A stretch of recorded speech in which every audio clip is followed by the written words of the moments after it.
going on, ladies and gents? Welcome back to the channel.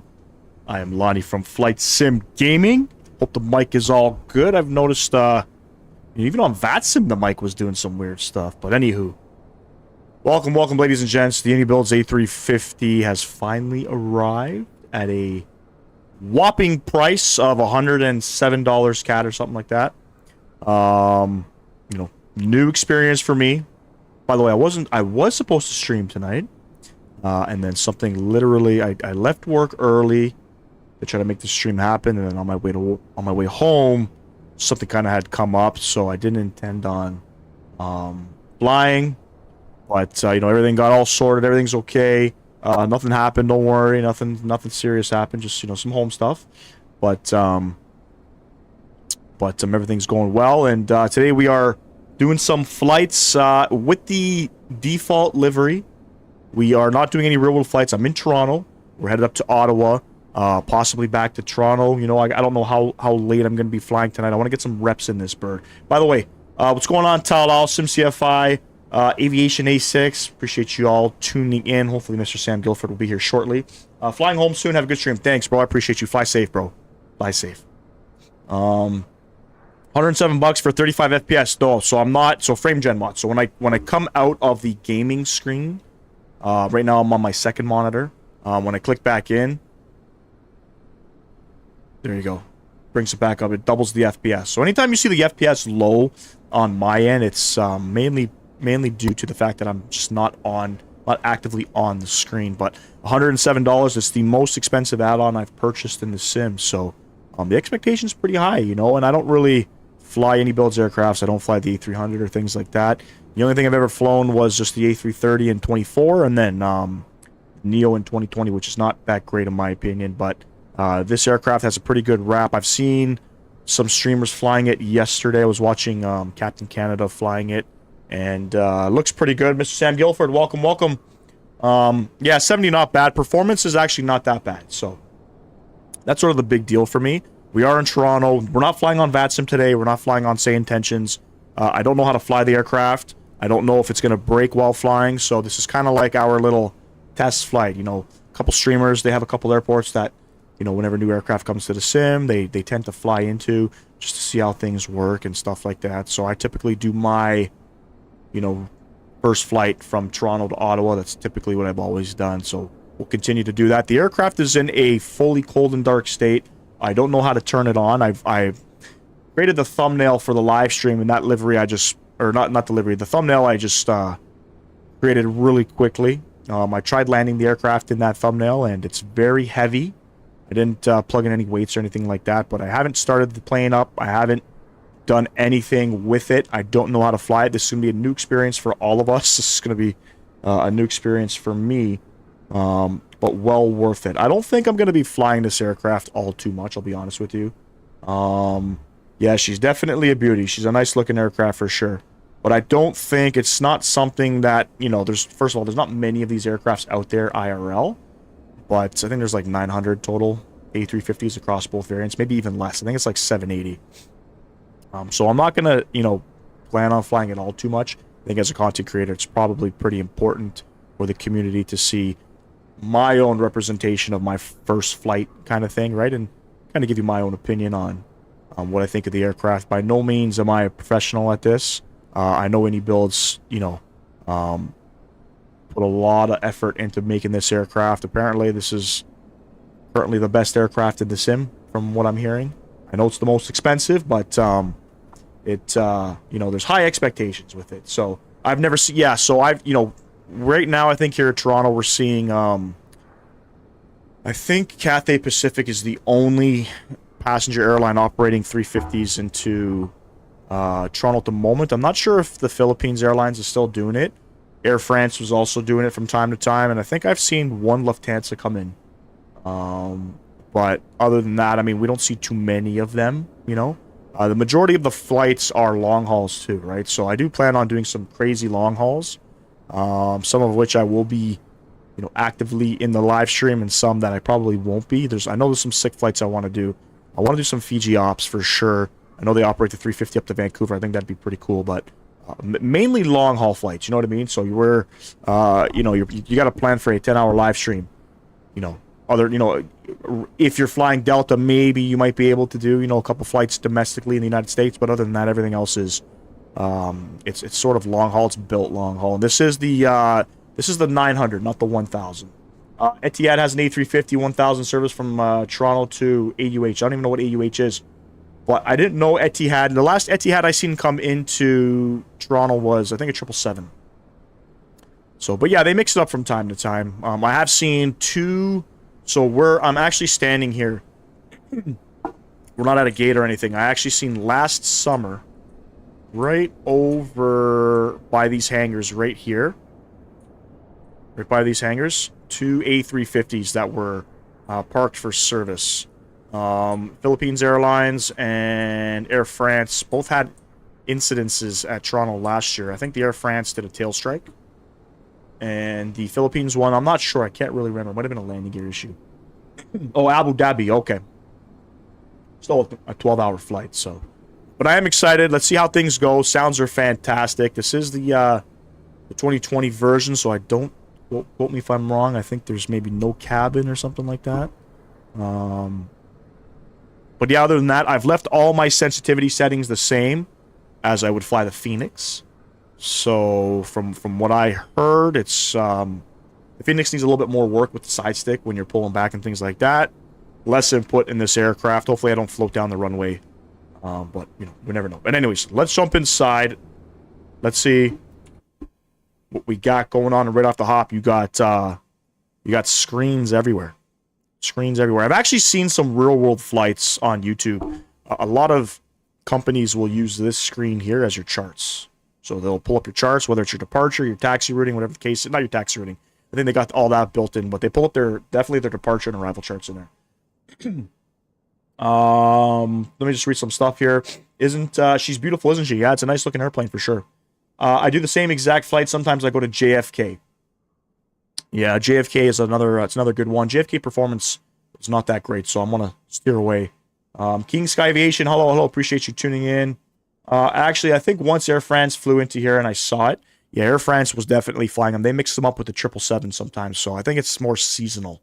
I don't know when they fly the A350. I want to say maybe in the summertime. The cabin isn't a light version, worse textures. Probably not going to look into it. You know, I'm not big on... I don't really care for that kind of stuff. I know some people do. For me, you know, having a 3080 in my setup, it kind of...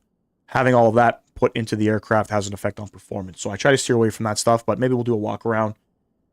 Small movements with this plane. Small movements with pitching up and pitching down, but I know left and right is heavy. It's heavy. So anyway, I got my wing views all set up here. Just to show you guys. And I feel like I'm not hearing any sound. Let's start it up. Let's see what happens. So, never started this aircraft. I apologize. I just snorted there. But I think it's...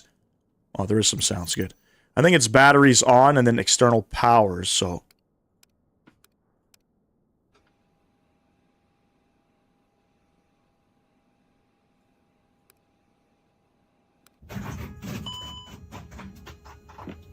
Damn, shorty.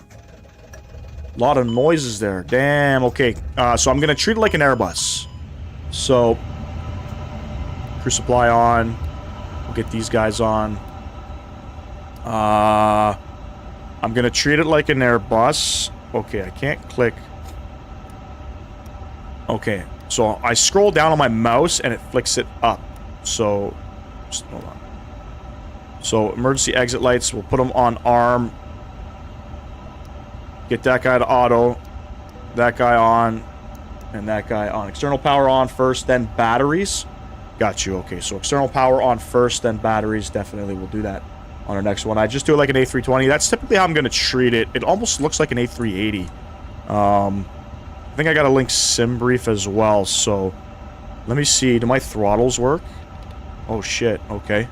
Reverse thrust. Okay. That's all good. Okay, what about my flaps? Okay.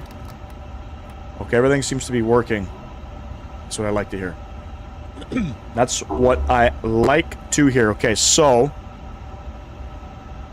That guy's working. Those guys are working. Beautiful. Okay, let's see if GSX works. I don't know if it's going to. We're not really boarding up passengers, but let's just see what happens. Let's just see what happens, shall we? GSX. Oh, okay, so there's GSX integration with that. I just noticed that there was a message there. This is all different to me, so...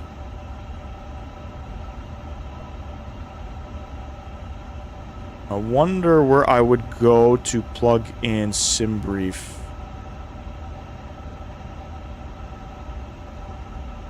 Okay, here's maintenance. Okay, so there's maintenance with this. Open the forward cargo, load sheet OFB, takeoff en route. Okay. Ground equipment. So here's where I guess you open up your doors. I don't know if these are opening. Does red mean that they're opening? No idea. No. Oh, you click on these to open them. Yeah, I saw on the stream. Apparently, you can control all of GSX just from there. Okay, good. Okay, good. Now, the question, I guess, would be, where do I go to plug in SimBrief? SimBrief import. No. Okay, you can't click on that. So, let's just keep loading, looking here where I can plug all of that in. Aircraft type, SimBrief import, bad or missing username, check settings. Flight number 2 from call sign. Okay, hold on. There's got to be an options here.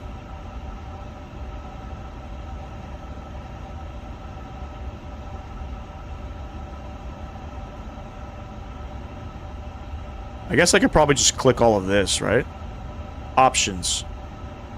Okay, flight ops menu. That's where we need to go. I think we go to options.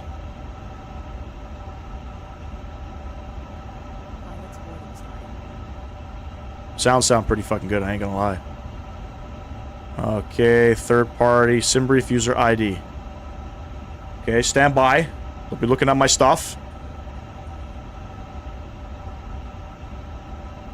And say intentions, yeah, we'll plug all that in after. So does that automatically, okay.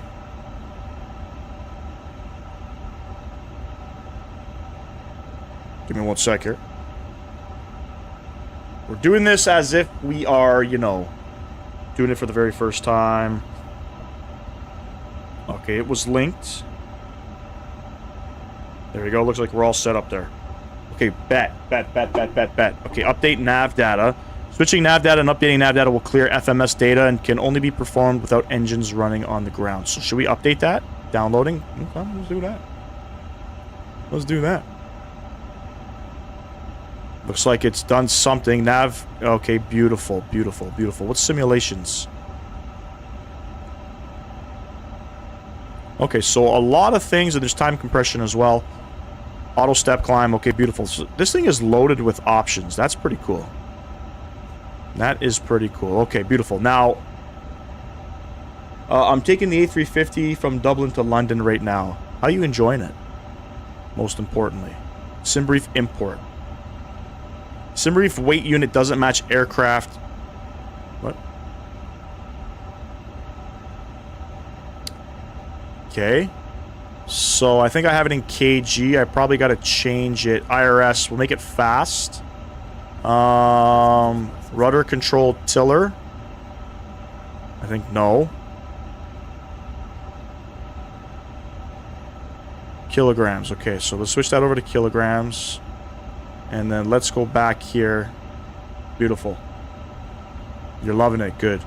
Alright, let me just make sure that all these numbers are accurate for our flight. So it's showing 29,000 feet. But let's see our packs. So... does it have total packs? 286 it's counting. It's showing 324. Zero fuel weight, 1697. Okay, this is good. And that's good.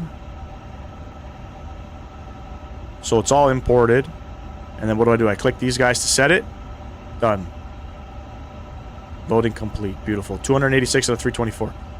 Okay, easy. That's pretty easy. I like the design of this too. I think it's nice. I like that. Alright, I don't think there's anything else for me to do in here. There's the takeoff. Looks like performance stuff. We'll worry about that after. I guess the other question is, how do I turn on some lights in this thing here? So...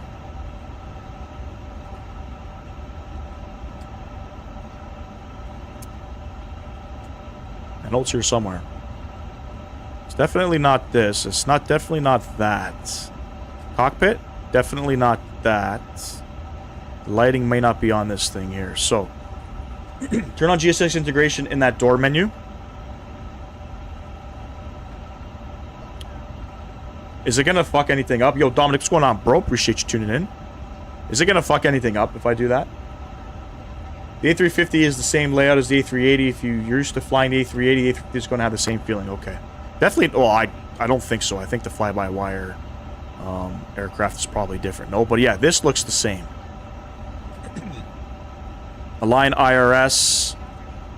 Okay, I completely forgot how to use all of this. I'm not even gonna lie. So, we'll come to the init tab here. We'll copy flight plan request. It's been a long time since I've flown the A380. Let's see what happens. SimBrief is already integrated, so hopefully everything can work. Copy takeoff request. Received flight plan.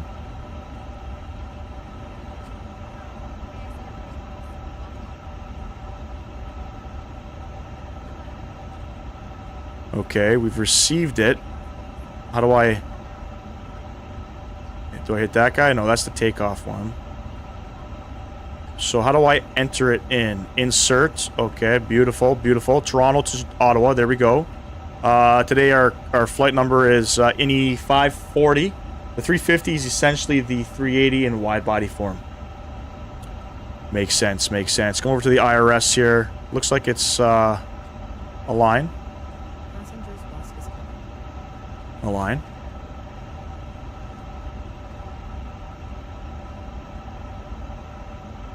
What just happened? Can't click on anything. Did we just freeze? How do I get out of here?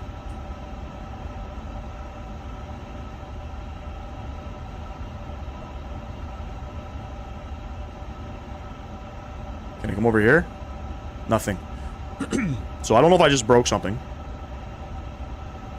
But essentially, it wants me to type in something here.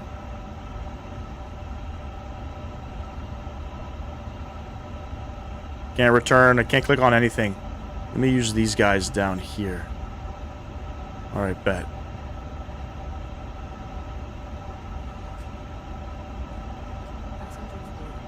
You're typing, that's why I think I didn't know how to get out of it. Fuel load. Do I just click? Wait, hold on. Let me go back to init. Make sure all that's good. Copy win request. Okay, that did something. IRS. Align. Looks like it's aligned, but nothing's coming up in here. I don't know if anything does. IRS aligned. Okay. I think it's aligned. Come back to the init tab here. Let's make sure all of this looks good. Cost index, flight level 290. All that looks good. Beauty. From there, we'll come over to... I guess we'll go over to the fuel. Don't know what I gotta do here if I just maybe type it in manually. Should it have loaded the fuel? So 0 fuel weight. 169.7.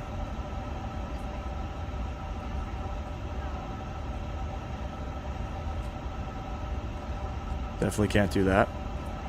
Is there a period here? There is. So... I think this is backspace. 0 fuel weight, CG, so block 10.62. Okay, I don't know how to get out of there. Do I hit enter? Okay. Block is showing 10.62. It's in tons, though.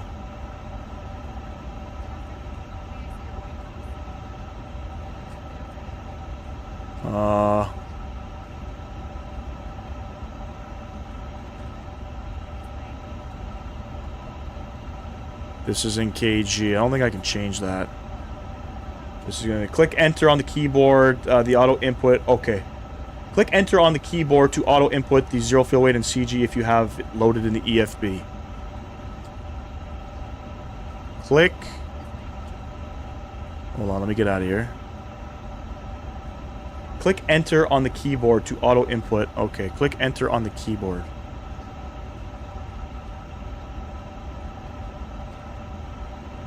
Uh-huh. Packs. 286. Is this going to go automatic? No, packs number. So 286. Okay, beautiful. Appreciate you, Mr. Sam Guilford. All right, so if I'm typing, I gotta use this to escape out of it. Okay, I gotta get used to this. I'm sorry, this is not something that I typically fly. Zero fuel weight. So I don't know why it's. Is it reading tons? I hope it's not reading tons. No idea. Well, that's good to know. I'm not gonna worry about secondary flight plan. We're just gonna learn how to load the aircraft. And kind of get it going. Fuel and weights are all bugged in, so I don't think there's any secondary page. Come over to the flight plan tab here. Beautiful. So out of Toronto. Now, if this is like the A380, I think I just click on these, right? Departure. Okay, now we are learning. So we're on the Verto 7. Then the Capital 5 coming in. So we're going to go runway 23 on the Verto 7.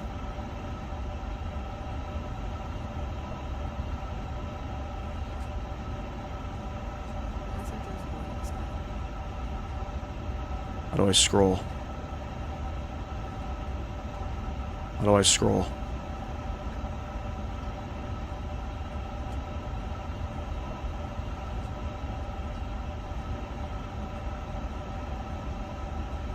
Verto 7, we'll enter that guy. Is there a trans? We got a trans? Yes, L sub. L sub. Beautiful. So we're departing runway 23. On the Verto 7, L sub trans. I think we come here. Insert. Fantastic. Okay, in Ottawa, can I click this guy? In Ottawa, I think we're planning runway 25. It's going to be the ILS 25. Capital 5, again, probably L sub transition. Oh, maybe, is there an, there is no ILS coming in, right? Let me see. There is, there's just an RNAV. So we will do the RNAV Zulu. RNAV Zulu 25. Click on that guy. We'll take it in from probably ADVAS. Click on that. And the star is the Capital 5. L sub. Insert that. Insert that. Now all that can change, so I think we're good to go on in that aspect. Beautiful. All right, flight plan's loaded up. Let's come back up here. Oh yeah, the serve. Okay, so we gotta yeah. Perf tab. Beautiful. Now let's come to this guy, and I think we can come to takeoff perf here. So let's go ahead and see if we can sync all of this. Select airport. Yes, sir. Yes, sir. Runway 23. I really like the EFB. I really like that. Sync and sync. And sync. The winds are currently are 160 at 4. And compute. Beautiful. Send to FMS. I love the auto shit, man. I'm telling you. Populate for me, daddy. Confirm speeds. 41, 43, 48. All of that. Bam. Bam. There we go. I think that's it. Alright, so we got our takeoff, our climb. Auto D-rate. Yes, cruise 29,000 feet. Mach decimal 79. And then coming in, it's all pretty standard. Wow. Actually, this aircraft's pretty easy to set up. Now, copy takeoff request. Do I gotta click any of that? I don't think I gotta click any of that, right? And then serve is going to be your TCAS and all that good stuff. So, mode. So we'll keep it in standby until we start pushing back. Just gonna familiarize myself with all of this. Traffic, flight ID displayed on ND. I guess we'll turn that on. What else do I need to learn? Nothing else. FMS1, that's where my flight plan is. Come back to the flight plan. Beautiful. Okay, after that... Okay, so here is going to be... I guess our frequencies here. We're not flying on any networks. None of that. How do I flip it? Like that? Beautiful. Easy. Easy. Park and brake is in the on position. How do I lock the door? Lock. No. There we go. Beautiful. Beautiful. Alright, let's set up here. So we're gonna go... we'll set this... Not to standard. How do I flip it? Ah, there we go. Coming out of Toronto, the pressures are going to be 29 or 9 or 1. So I wonder if they had that auto set there. Constraints, we'll turn those guys on. Waypoints, we won't worry. It is 5,000. And then radar vectors. I don't think there's anything else I need to worry about here. And we'll come upstairs. So we'll get the APU on. I didn't spool up the APU. Let's have a listen.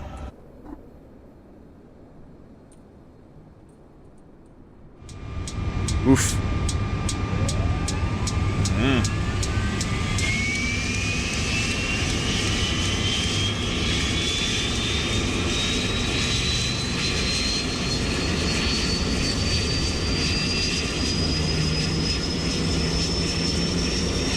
Sounds good, no? I think it sounds alright.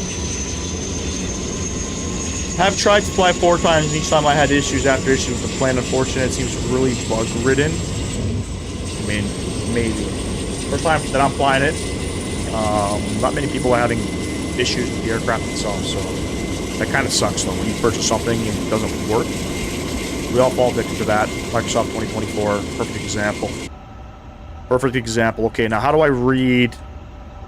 Make sure my APU's on. Flaps open. Temperatures. The end percentage is rising. Beautiful. I wonder why Air Canada chose the Dreamliner over the A350. I don't know. It's Canada, man. Probably, I don't know. To be honest with you.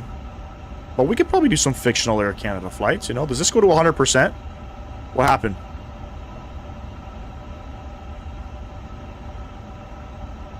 Ah. Okay, hold on. Stand by, stand by, stand by, stand by. So we'll come here. Options.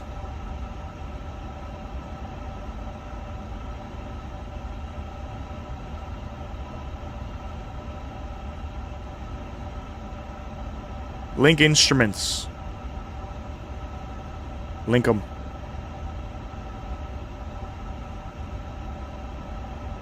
Didn't link. It's linked now. Link instruments. I think we... Is there anything else I got to do in here? I don't think... Rudder control tiller. I don't have a... Yes. I need that on. About to push. Have a good stream. I may stream tonight late 11:30ish. All right, let me know, man. I'm off work tomorrow, so maybe I can. If you're down, I can definitely hop on. Fly safe, man. Most importantly, I didn't catch you on the departure, so I apologize. But definitely fly safe. Appreciate you tuning in, man. Enjoy. Does it say APU running? That's a great question. APU available. This guy, right? This guy. Doesn't say APU running, no. But I think if I come down here, I could probably... I definitely hear the APU running. It's definitely on. 100%. 100%. Dang, Sam already know everything. But, bruh, this guy knows everything. Trust me, I need to know everything. So, I think we're going to get all of these guys on. I don't think we need all of them. And then beacon light can come on. I don't think... External power, did it just disconnect on its own? I think it did. So let's go over to ground. Close all doors. Damn, shorty. That's a loud-ass APU. Chocks and cones, I think they are disconnected. I don't see anything. I got to lock doors here. Toggle slide arming. We'll just leave it. We'll just leave it. Okay, one thing I need to know, Mr. Sam Guilford. I used to fly the A350 and X-plane. That's how I know so much about this plane. Dude, okay, perfect. One thing I don't do with the A380. You know the fucking... What do you call the little brake thing? You can do like on the taxiway when you're coming in for landing. You can do like a little the brake thing where you can brake by the taxiway or something like that. You're gonna have to show me how to set all that up because I ain't got no idea, and I think it's the coolest thing ever. And I think I just broke the airplane. Okay. See, so loading up that the taxiway uses up a lot of performance. But one thing I'm gonna start using with this though, can I pull up charts?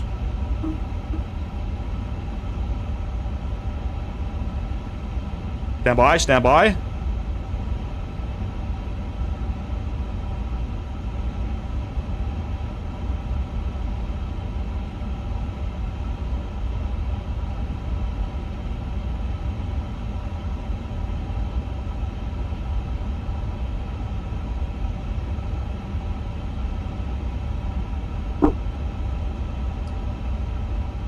I feel like this is going to be a great aircraft to fly, so...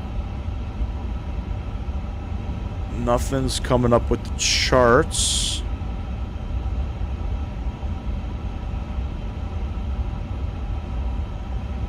Terminal charts.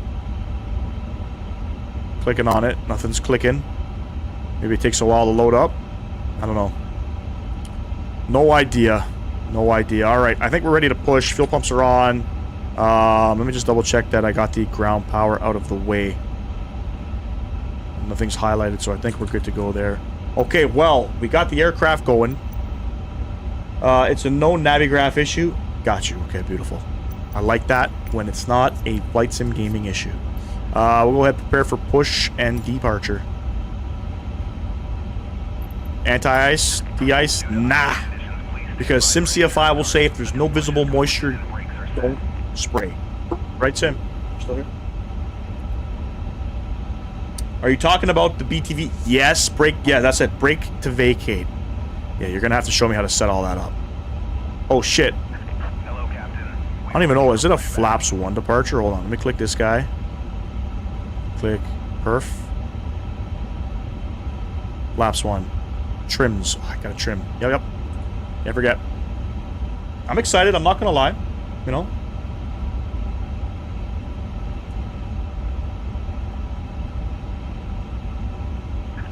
We're going to be flying this aircraft all week, too. So, tomorrow, kids have a dentist appointment. I am off work, planning on maybe coming live. Their appointment's around 10.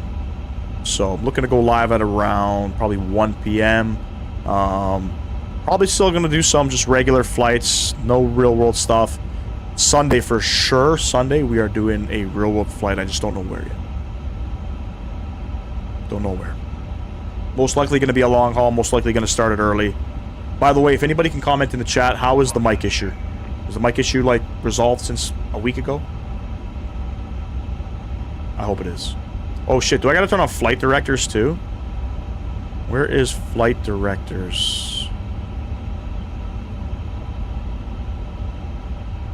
What's VV?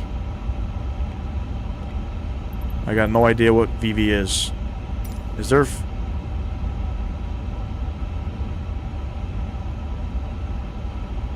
I don't think there's any flight directors. 5 out of 5? 5 by 5, sorry. It's perfectly good. It's been solved since a while. Beautiful. I noticed in SimCFI's stream when I did a flight with SimCFI like Sunday or something like that. And on VATSIM, I can hear my mic kind of doing the same thing. And I figured out that issue too. My mic wasn't set on VATSIM properly, so I apologize to any controllers. But is there any flight director that I got to turn on?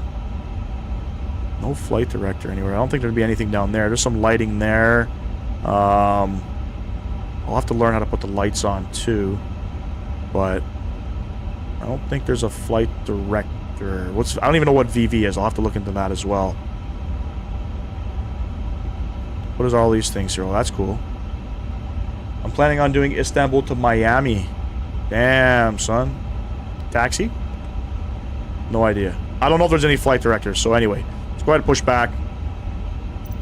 Oh, I've gotten us this far.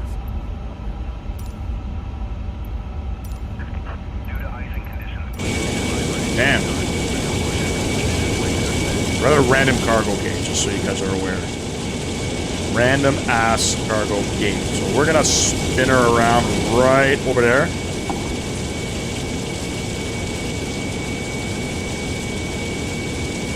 Got myself a new mic for the stream tomorrow as well. Should sound better. I mean, you didn't really have issues. What mic did you get? I would recommend getting the Fi-Fi mic off of Amazon. It's hella cheap, bro. You can get into a nice XLR mic for 150 bucks CAD delivered to your door. Velocity vector? I don't even know what that means. Sounds fast. Alright, let's go ahead. Get this guy all spun around. Yo, Dom, is Mike or is Owls streaming this aircraft tonight or no? Let's go ahead and park it up right there. Parking brakes. Alright. Do I gotta turn on anything up here? Negative. I think it's just a matter of treat it like a fucking Airbus. Treat it like an A320. Appreciate everybody tuning in. Kind of a last minute thing. Wasn't planning on going live. May we have your attention, please, for the What's that? Demonstration. Even if you're a frequent flyer, we kindly ask that you watch and listen as we go over the important safety features of this aircraft. Welcome aboard this A350 aircraft. Your safety is our top priority. Mike is live. Owls is streaming tomorrow. Okay, bet. Important safety briefing. Fasten your seatbelt by inserting the metal tip into the buckle. To tighten, pull the strap. To release, lift the top of the buckle. In case of unexpected turbulence, we ask that you keep your Eugene, what's going on? Good morning, Captain from Doha. Appreciate you coming in, my man. Doha, I love flying into Doha. All the mass towards you, placing the rear wheels in nav, and secure the elastic band. Be sure to secure your own mask before assisting others. Just feels off to do a short haul flight with the airplane that can fly 9,000 miles. I agree 100%. I just want to test it out. I need to get a feel for it. That's my biggest thing. So, couple short flights. I loaded up a bunch of scenery into the community folder. We might head out west, right from Ottawa. Chewy 94 is currently doing Doha to Auckland. That's an 18.5-hour flight. Damn, son, is that real world? That's got to be real world. And I don't know. We got a good engine. I think so. Spool up engine number 1.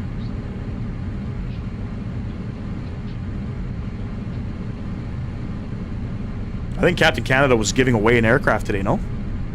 Is he not giving away one of these aircrafts? It's a giveaway in his title.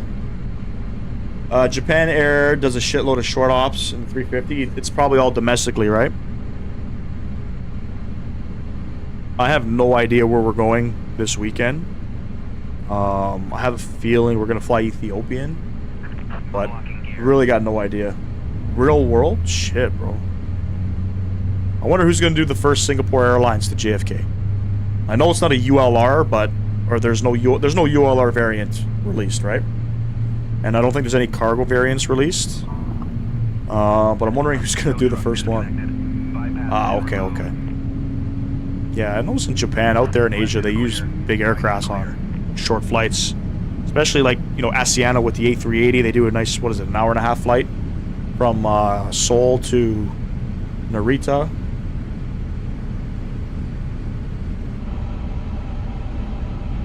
Alright, I think we got 2 good engines. Some on a...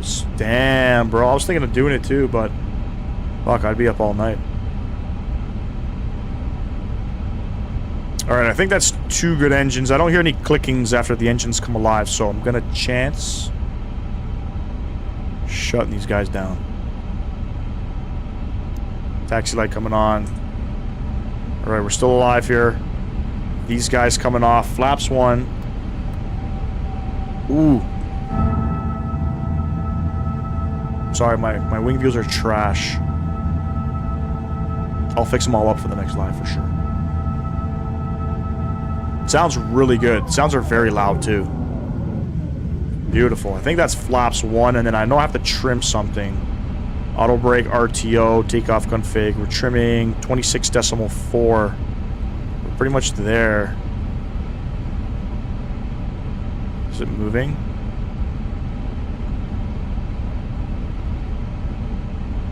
Okay, so it's not... Oh, I'm using my fucking yoke again. I don't know why. 26.4, 26.4. We're all good there. Auto brake, where do I find it? Is it this? Damn. Takeoff config test.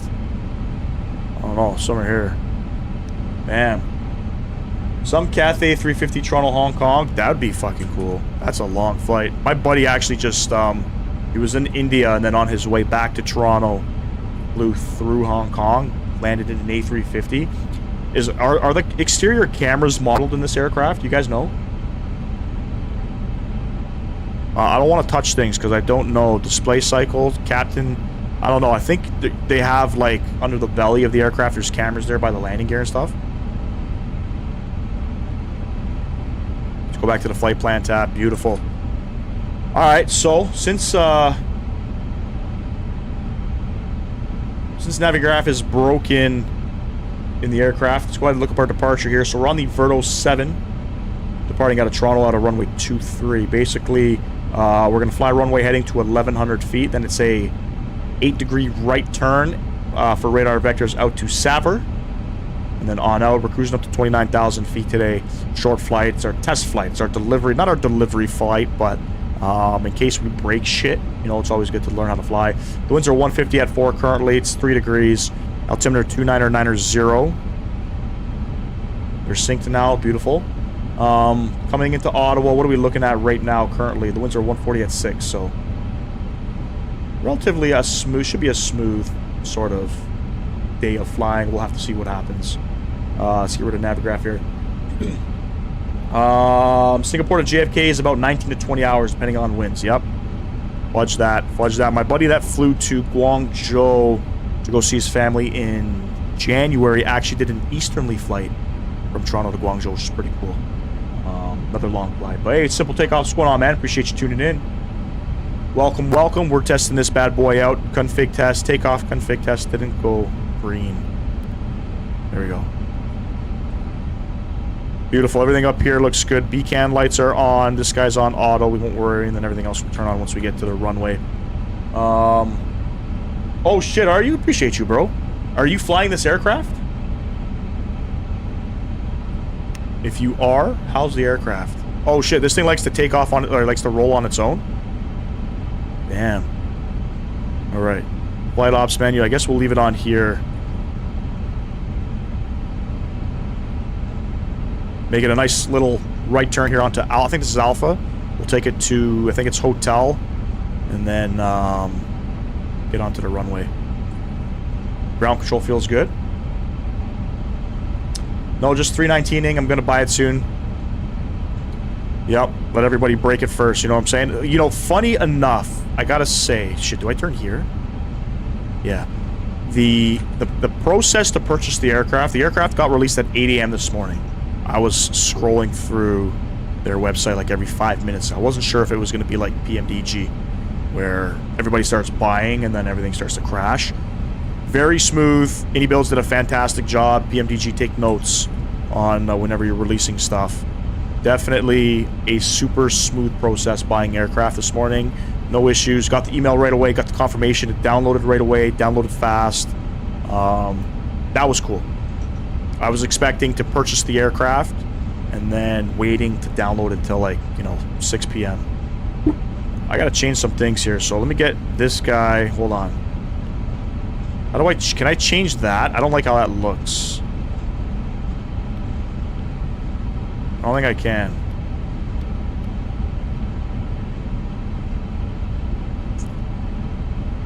Alright.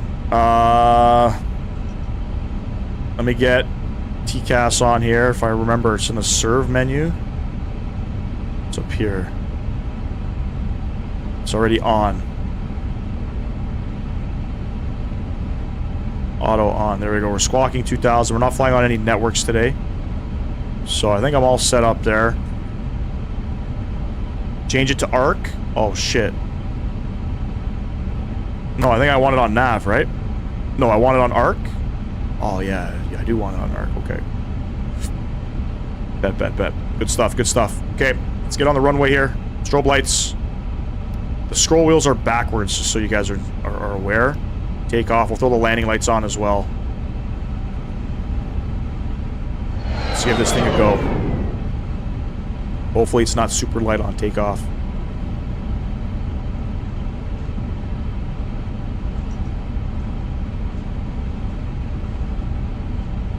Up to 5,000 feet. I could probably set it to 29,000. Oh, I wonder if these work in this aircraft. Oh, yes.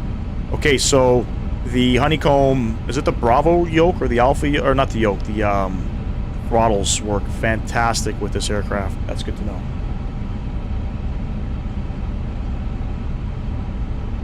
Don't know how my lineup is. Probably not good, as none of them are. Definitely too wide there. And we'll straighten ourselves out as best as we can. Something like that. We're definitely not straight. Let's have a look for our first ever lineup here.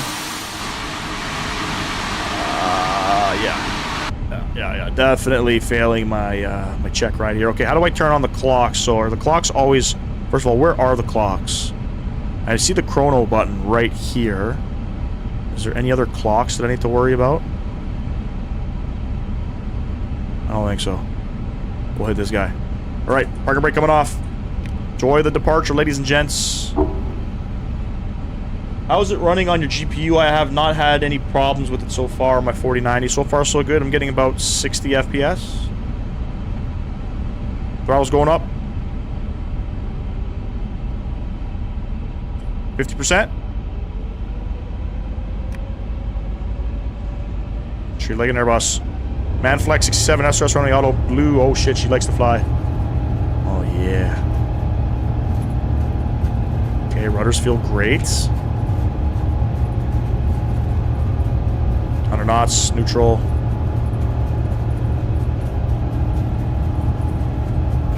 No, it's not bad at all. Take it. And V1. Oh yeah. Okay, she's very light on the rotation there. Positive rate. Gear going up. Cannot see the flight directors.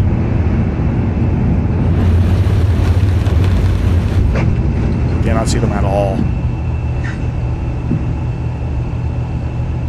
We're still pitching, and let's start that turn. Very heavy on the ailerons.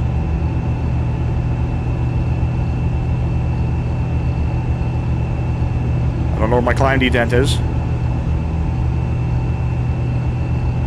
Uh-oh. I broke it already. Ah, it's down there. Shit. Alright. We're good. Lap's coming up. 29,000.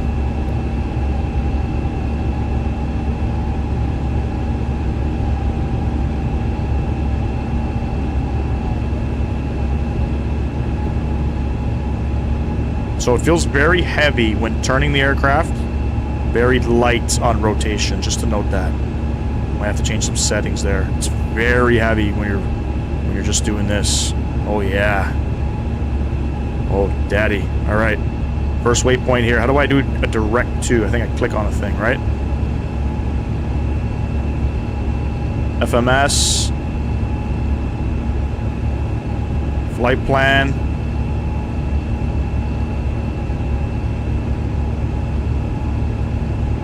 I think I do that. I think I do that. Do that. I'm a pro. Let's fly to Hong Kong.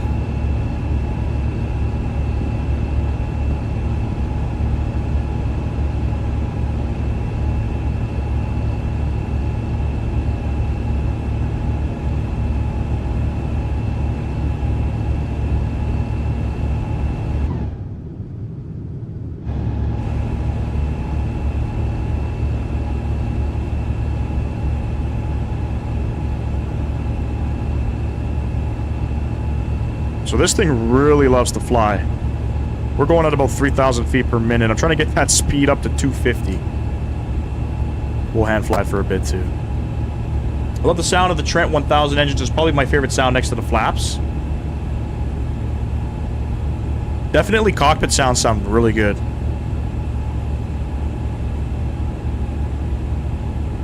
Alright, we'll start pitching her down. We're still turning here. Let's get these guys off. And those guys off.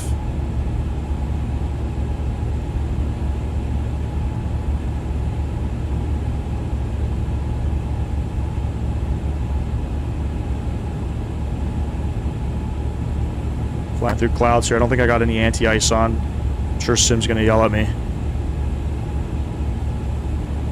Does this thing have auto anti-ice? Probably doesn't. No, I gotta click on them. Alright, let's see what happens. So I'm gonna start pitching up for flight directors here. Let's see what happens when I go into autopilot mode. Okay, it takes it pretty nice, gotta say. Takes it pretty nice. I have a really hard time. What's going on, Chris? What's going on, my man? Long time no see. How difficult is it to set up? Very easy. I'm a stupid guy. Okay? I'm stupid. And I was able to make this happen. Very hard to see the flight directors, in my opinion. I don't know if it's the lighting that I have going on, but I can't see that. Can't see that properly. But anyway, we're flying, friends. We're flying. I think this is cool. Yeah, pretty cool. Hope you are well, my Canadian friend. Yeah, I'm doing well, man. Doing well. Hope you're doing well as well. How's the weather down there? Did you guys get some snow?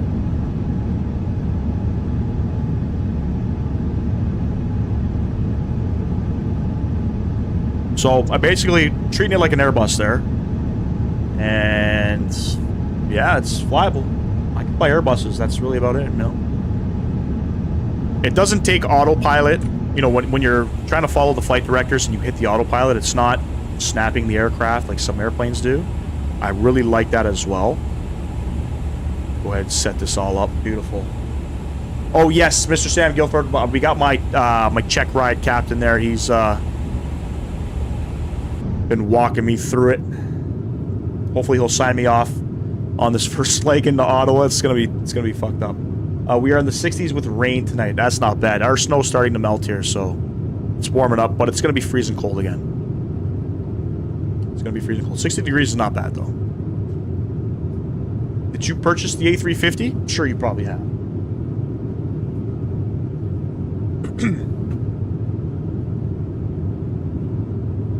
Basic Toronto scenery as well. Normally when I fly in Toronto or out of Toronto, I have the Sam Scene 3D Toronto skyline. Nothing plugged in on this flight. So, and we're flying at about, so we're climbing at about 2,400 feet per minute, which I'm sure it's probably pretty good. If I click down, does it go? No. Go up is standard pressure. It's synced both sides.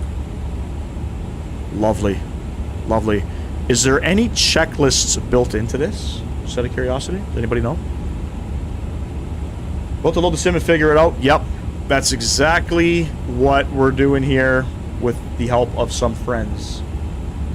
It was 80 here in Florida. Yeah. Thank you for rubbing it in. Thank you for rubbing it in. You're not getting it, eh? It does look difficult, but, I mean, have you flown the A380? Oh, what's this? Lat disconnect ahead? Is that because it's got a vectoring waypoint?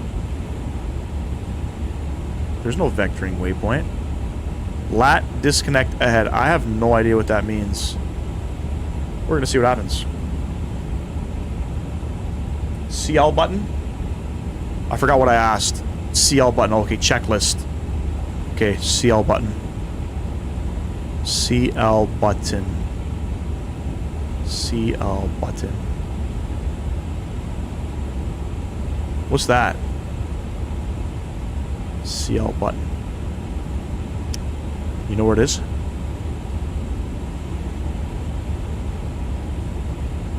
I'm definitely just not gonna use it. That's the biggest thing. You need to know whether or not you are going to CL menu. Shit. Shit, we could have used that. Center, got you, Scotty P. I thank you for your help, my man. Shit, okay, good. Flight plan. Got you. Yo, Rougeau, what's going on, bro?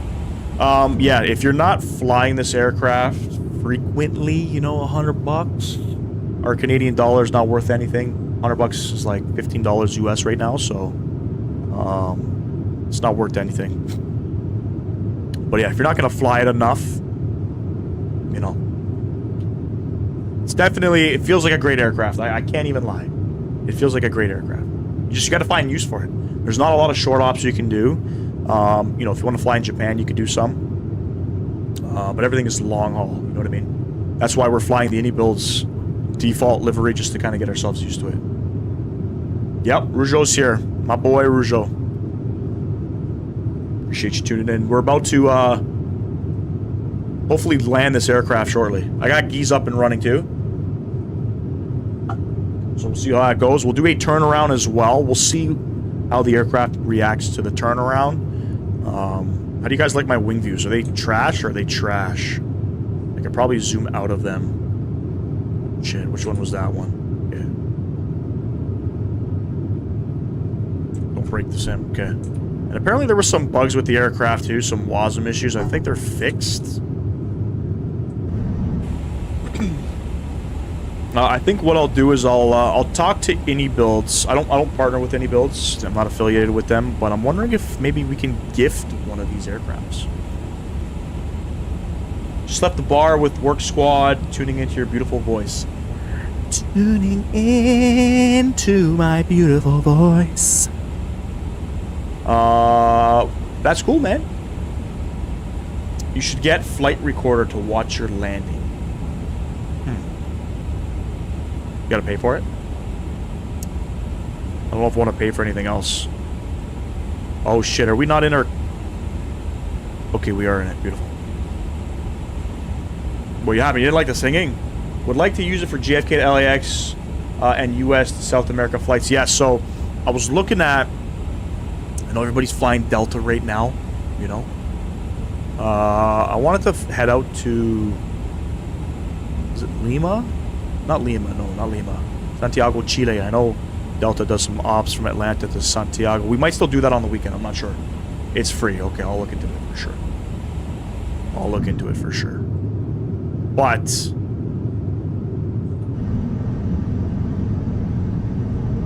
I mean... Well... It's a pretty cool aircraft.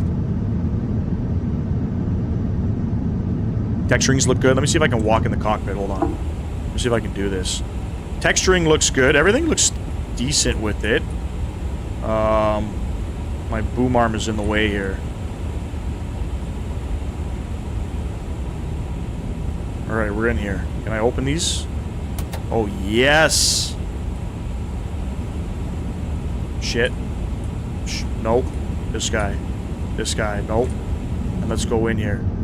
Oh, the sound changes as you come in here. That's pretty cool. I don't think there's anything back here, because I don't think they modeled this in 2020. Nope. It's not modeled. 2024. Well, slightly is. There's something in there. Go flush the toilet if it works. Don't forget to flare up. Yeah. We definitely do flarings on this channel. We don't fly fighter jets. But, okay, another galley here.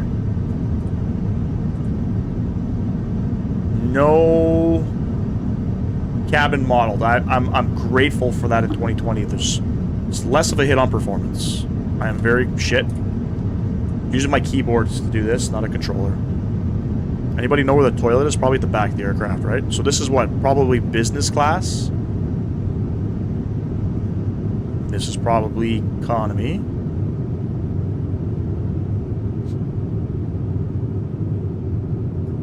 Pretty sure the lat discount is a certain discontinuity. I'll look into that for sure. I don't like seeing warning messages. Alright, I think the can is over here. So I think we can go... Oh, can we click stuff in here? Shit, hold on. Breaking stuff. Let's go out this way. Don't want to open those doors. The toilet I saw that works is in the front. Give you windows for wing...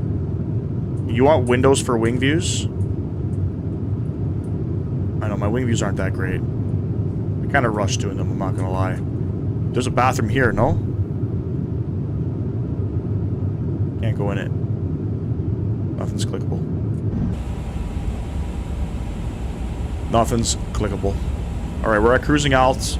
Top of descent's coming up very soon, so I guess we can plug in some numbers here. Now, treating this like an Airbus again, I don't know if we can do this. If I come here.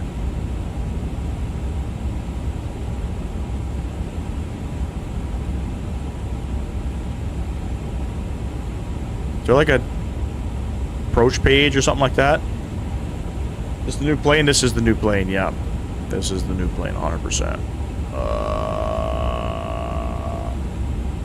That's the secondary. We don't need to worry about that. How do I plug in my approach information? Would it be under performance? Fucking smart guy, let me tell ya. Approach. Bam. Alright, so let's plug in some numbers here coming into auto. The winds are 140 at 6. So we click on this guy. 140. Enter. It's not there. 140. Enter. Check destination data.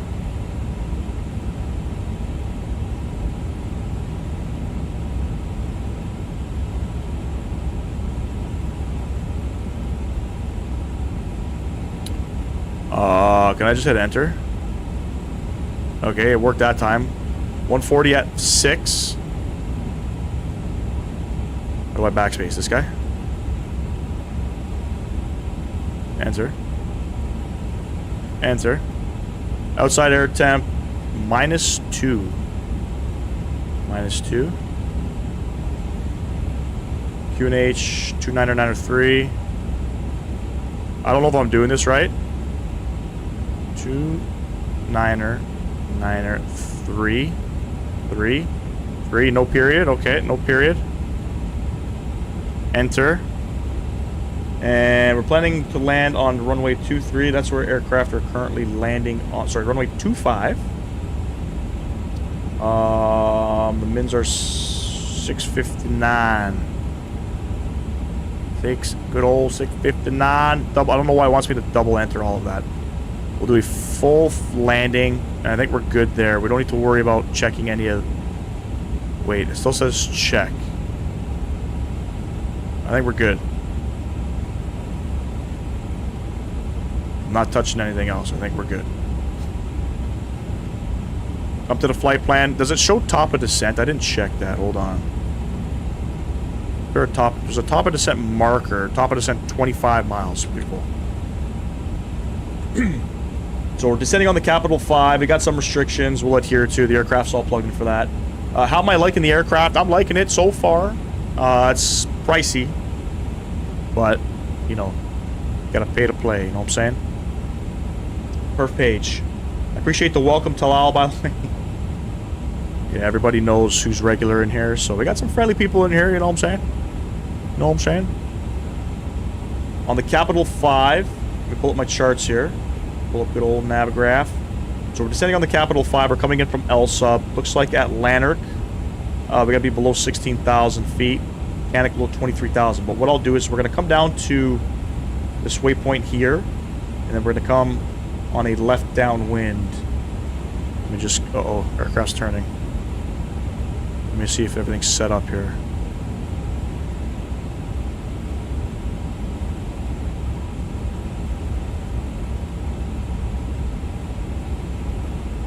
El Subcanic, Lanark, Vizol, Ulagu, Boreg. Alright, that's all plugged in there. Beautiful. I like that. I like that a lot.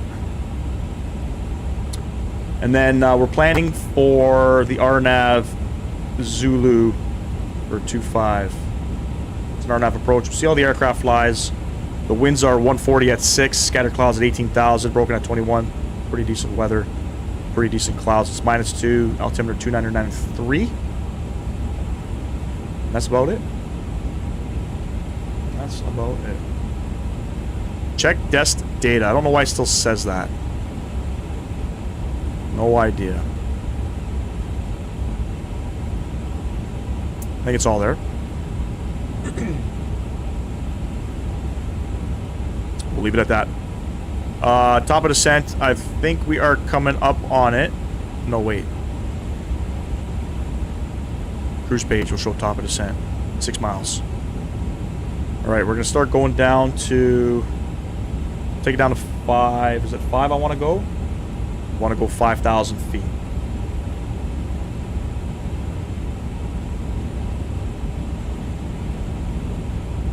You can click the clear info button to clear the check data, can I? Ah. There's a lot of stuff for me to clear. Beautiful. I like that. Top of descent. Let's go. Going down. Found barely moving the side stick on the A350 goes a long way. Just a helpful tip. Is that while landing? Is that while pitching up? I'll tell you my weakness. I can already tell on the departure, you know, going side to side, left and right aileron. I can tell in a crosswind landing I'm going to have troubles because it's very heavy. It's not what I'm used to at all.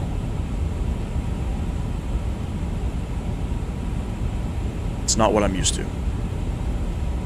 But if it flies anything like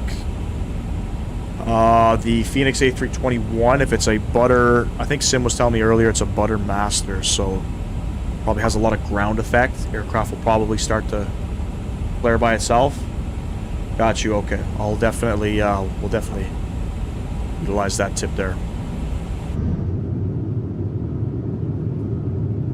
By the way, if you haven't done so, ladies and gents, don't forget to smash down that thumbs up button. Subscribe to the channel if you have not. We're closing in on 1,900 subs, almost 2,000 subs, so appreciate everybody tuning in. Don't know how long I'm going to stay live tonight, but tomorrow we're going to plan something a little bit different. And then be back at it Sunday. Saturday I'm working. I won't be live streaming. Maybe in the evening if I'm able, but we'll have to see. I don't want to take up too many evenings, you know what I mean? I got small kids, so... Heavy airplane, more ground effect. Beautiful, I like that. So maybe it feels like the 777?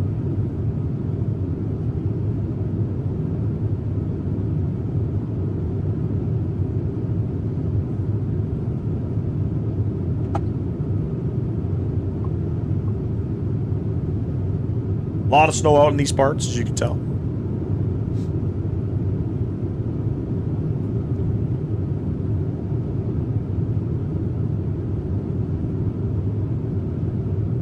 The aircraft follows the flight plan properly, so it's tracking beautifully. Let me see if I can plug some fixes in here. I know in the A380 you could not.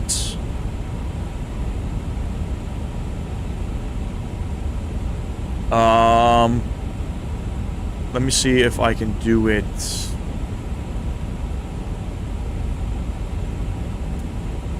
I wouldn't know how to do it, I'll be honest with you. Hold, airways, overfly offset.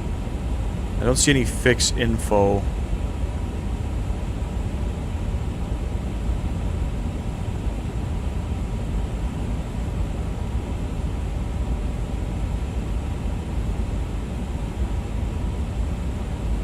Something I'm gonna have to learn how to do because I love plugging in the fix. Is there a fix down here? No fix down there. No. Hey, Chris, appreciate you. Welcome to the Maple Leaf Lounge, my man. Didn't have to do that. Brand new member here on the channel. Welcome, welcome, Chris. Appreciate you. Sick, right? Chris, I seen you in Captain Canada's stream last night. I tried to say hello to you. I don't think you see me. I think you asked him a question about, what did you ask him? Will this aircraft coming out for 2024 bring more people into 2024? And he didn't answer you. Sorry. Arco, got it for 2020. My favorite aircraft, IRL 24, is dumpster fire, so I'll be glad to hold off for a good year before making the jump. Greetings from St. Louis. Arco, Appreciate you tuning in, man. Welcome, welcome. I don't know if I'm going to be flying this aircraft a lot, but I can tell you,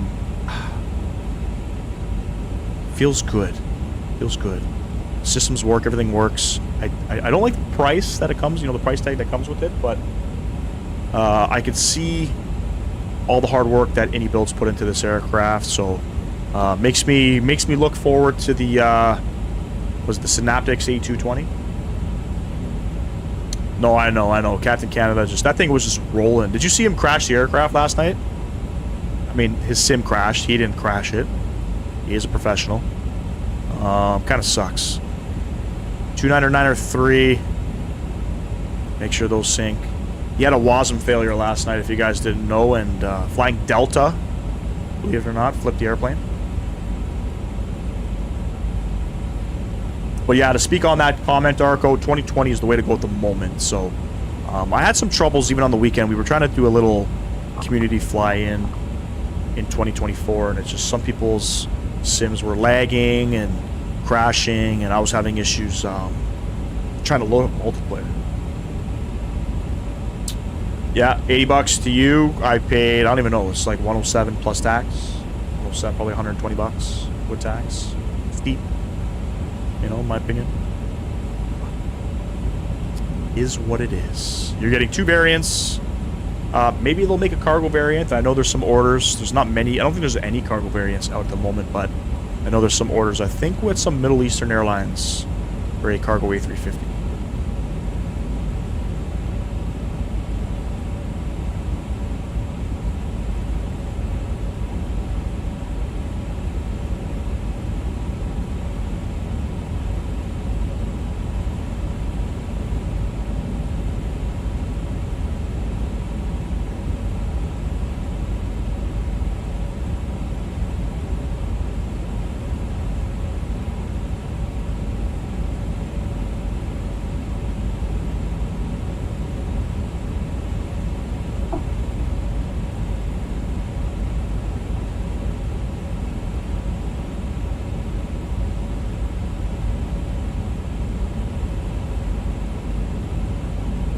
I think multiplayer, it works, but it's just a bit janky.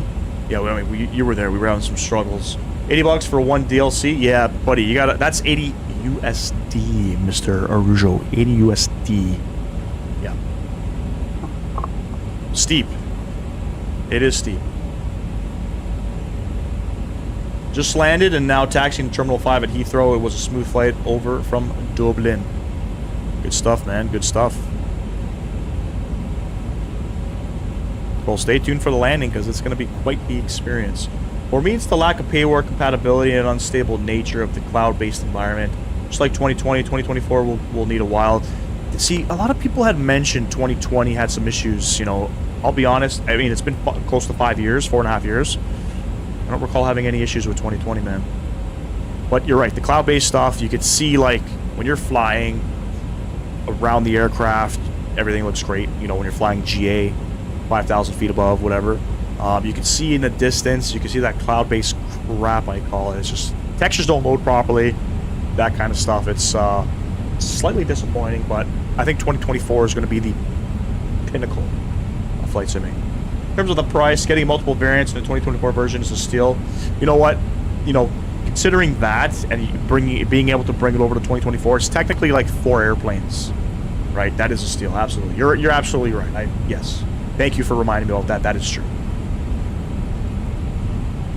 Problem is, I see what Phoenix is doing.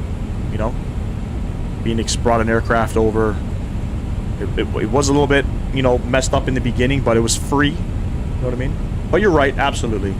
The only time I have ever had issues with 2020 was the outdated airplanes. That was it. Yeah, I didn't recall having any major issues with 2020. One issue I recalled was performance degradation on long hauls. That was my real only issue. That thing got solved, I think, after about a year.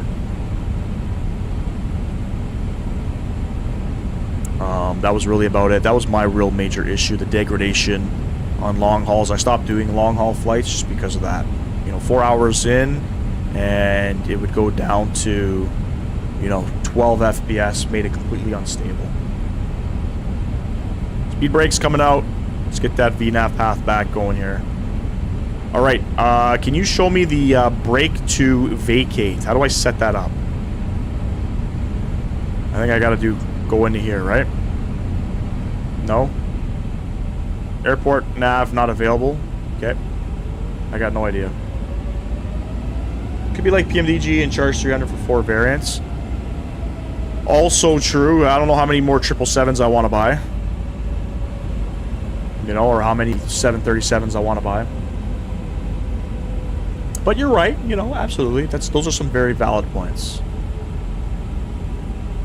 Some very valid points. I guess the price tag, a lot of people just get super overwhelmed with, you know what I mean? It's not cheap to fly it's not cheap to fly in any flight sim.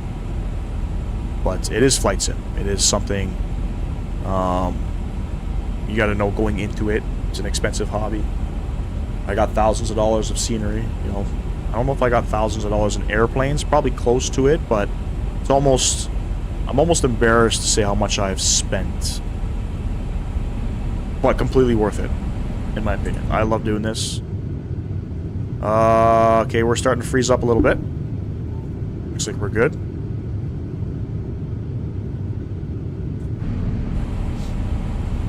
Pass through 10,000 feet. We are doing the RNAV. I'm sure the aircraft will probably just fly it on its own once I hit the approach button. Again, we'll treat it like an Airbus. I wish I spent more.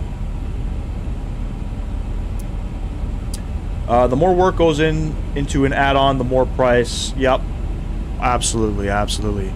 Most importantly, delivering the product. It's a pretty good product. I'm not even gonna lie. You see your area? Coming in. Where's Parliament Hill? Is it over here? Somewhere over here? I have no idea where I am. This is Ottawa.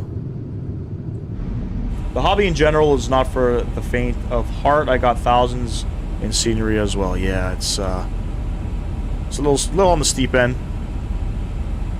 But if you enjoy doing it, worth it, you know. Bro, I respect that. Me too, man. Me too. Plus, you know, I can't afford to go on vacay all the time, so being able to go on vacay in the sim, you know. It's on the left, more up. You know, being from Ontario, I've never been to Ottawa before. I drive right past it, go right into Montreal.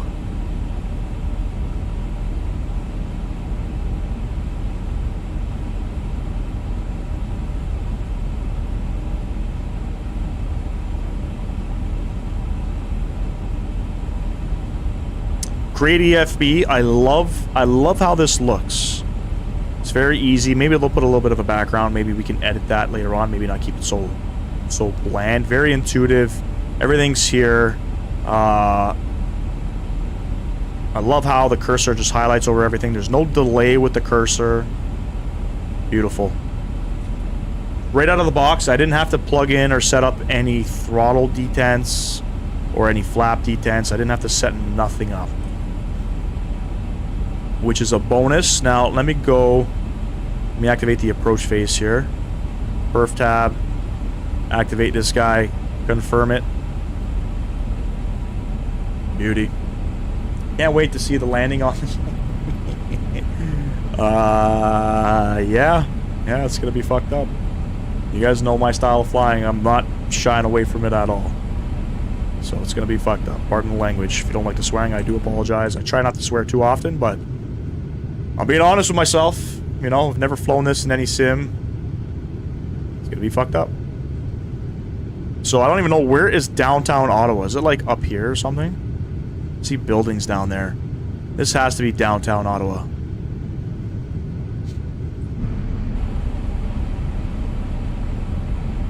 Alright, 5,000. We're gonna go down to 3,000. Calgary is by far my favorite. I visited in Canada. I did enjoy Edmonton. A lot smaller than Calgary. It is, yeah, Calgary's beautiful. That part of Canada is beautiful in my opinion. Hoping to go back to Bosnia this summer and flying on the 350 to Istanbul again. Might do a couple of days there. That'd be cool, man. That'd be cool. Got you. Is there not a green dot speed in this aircraft? No green dot speed. And then brake to vacate. Anybody know? I have no idea how to set that up. Is it important? Do I have to do it? I don't think I have to do it. The plan would be to vacate. Uh-oh. What's happening? The plan would be to vacate on Echo. We'll have to see.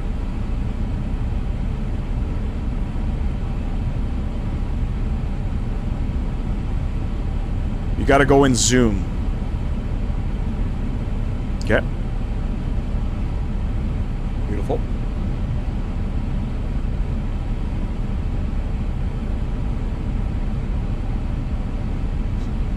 I'll keep the speed at 210. Oh, damn. Shit was gonna descend all the way down.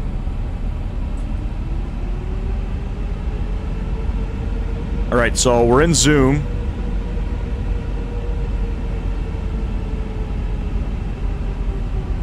And then where do I go?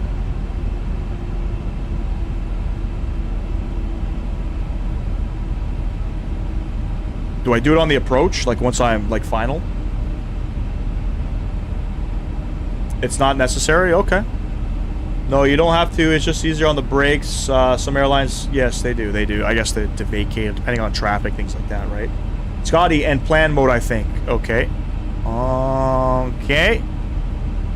Alright. And then when I'm here... Oh. Okay, hold on.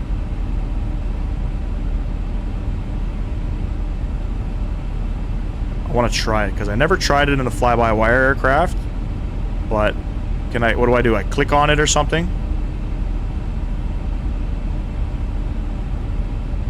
Now what do I do? It's not pulling anything up. No idea. We'll figure it out. We're doing another leg. I think we're going to go out to... Maybe we'll go to Winnipeg from here. I know we've already done that once, but I think we'll do it. Coming up to 3,000 feet. Click on the exit like the E. Okay. Click on the letter. Click on the green tab for your runway. Oh shit, hold on. Okay. Let me see here. Click on the green tab for your runway.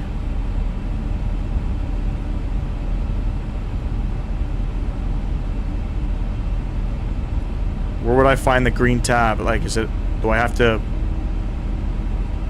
come down here? Click on the runway. Can't move the cursor. Okay.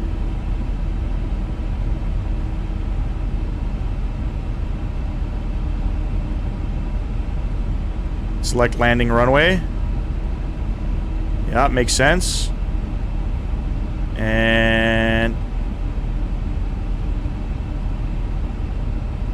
click on E. Okay. I think we're good. And then how do I set my auto brake? Did it automatically set? Should pay attention to what I'm doing here. Let's go back into nav mode. Flaps 1. How do I set my auto brake? Brake fan, runway conditions, auto. That's. Do I just click that? Or is it automatically in the brake light? I don't know the auto brake stuff. Yeah, me neither. Ground spoilers armed.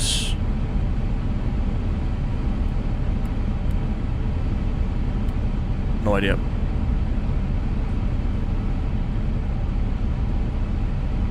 Button above gear handle. Okay, do I just click on it? That's it?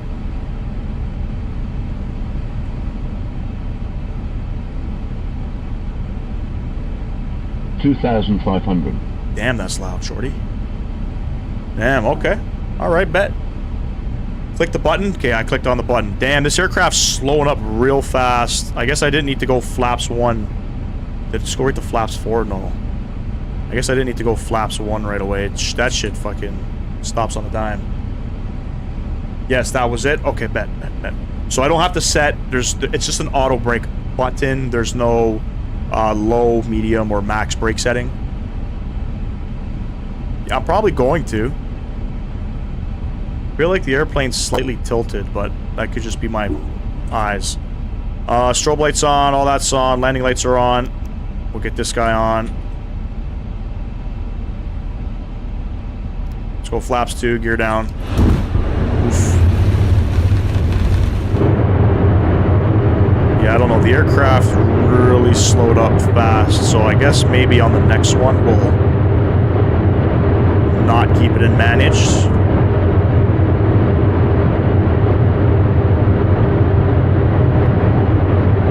And we might as well go flaps full. CMCFI guess minus 163, we say minus 231. It's just like the A380, okay. Good to know. Sound fucking loud. I don't know what I'm listening to. Is the gears coming down? The gears are already down. Is that noise supposed to be there?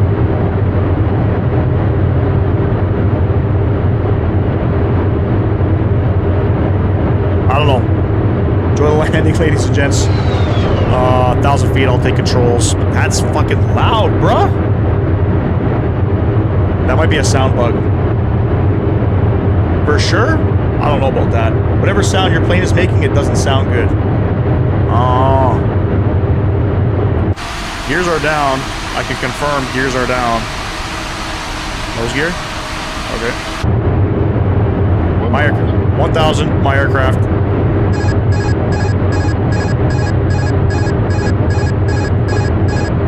How do I get rid of that sound? How do I get rid of that sound?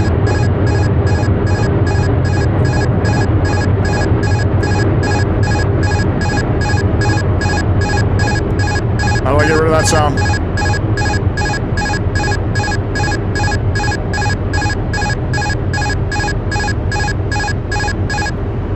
Holy fuck. Alright, gear down 3 green. Oh my god, it's heavy. Sound of the air passing by the gear. Damn, bro. Yeah, this is very heavy. Okay.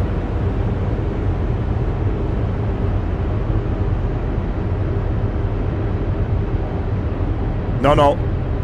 No sounds. 500. It's very heavy with the ailerons left and right. I might have to change some settings. It's too heavy. 100 above 400.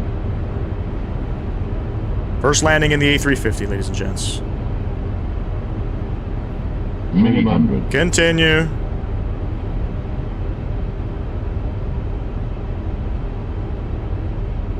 $200. Yeah, Danny. Come on, baby. 100. Okay, so this thing likes to float, so ground effects we'll take into consideration. 50. 40. Uh-oh. 30. We're in trouble. 20. We're in trouble. 10. We're in trouble. Reverse coming out.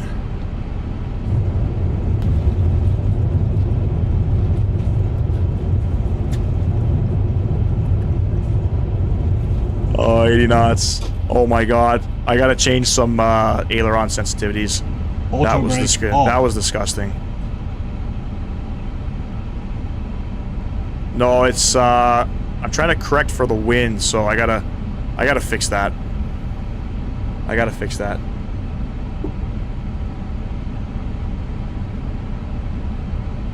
Slow movements.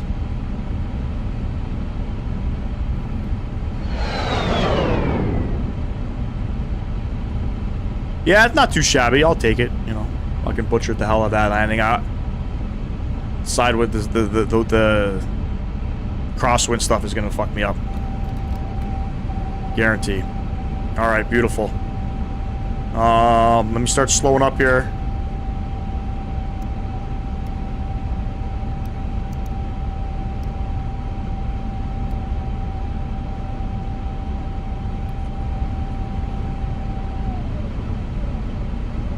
Great for a first landing. Yep. Thank you, man. I appreciate you. The brake thing worked. Yes, I think it did. I think it did. I'll come up to GSX. I guess I should have checked. Where are we parking today? I guess we'll go like gate 17 or something. No gates available? No.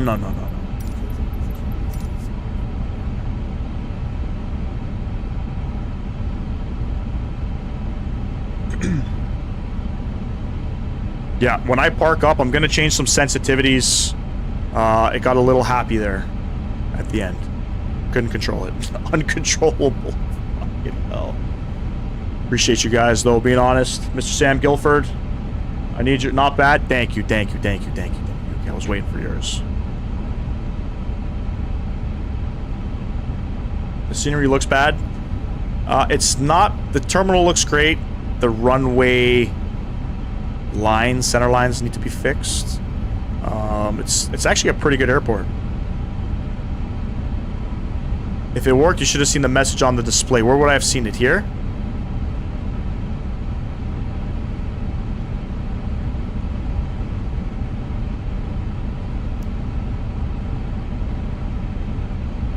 Coming right here.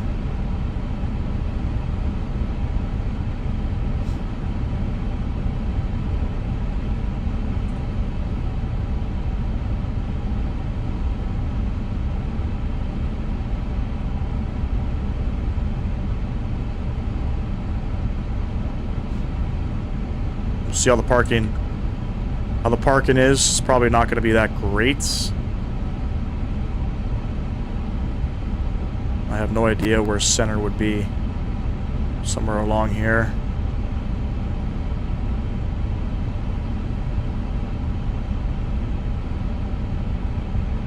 I think if I go the 140 feet, it's probably going to put us right into the carts here.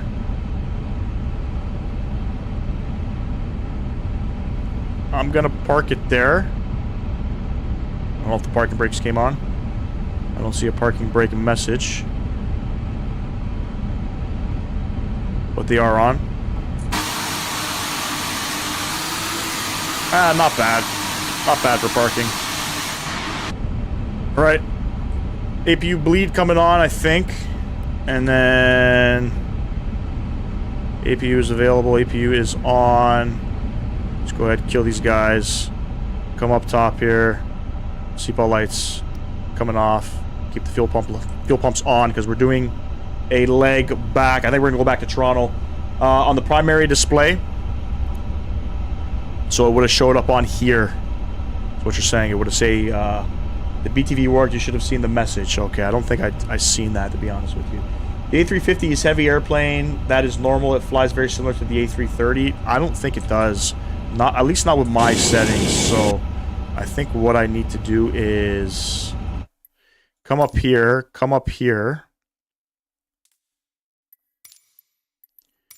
and I need to change this. I think I need to change this. So minus 50 on the Phoenix. I don't want to fudge with that. What I can do is we can copy that one. I will plug in A350 and then change this guy. I'm going to put minus 30 on this guy.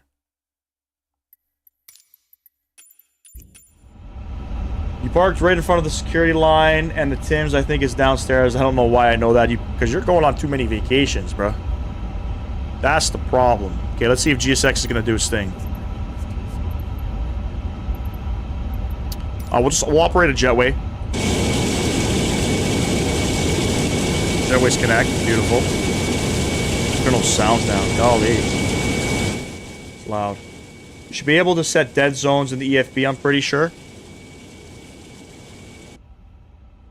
Dead zones in the EFB? So what would that be under? Probably options. That's throttle.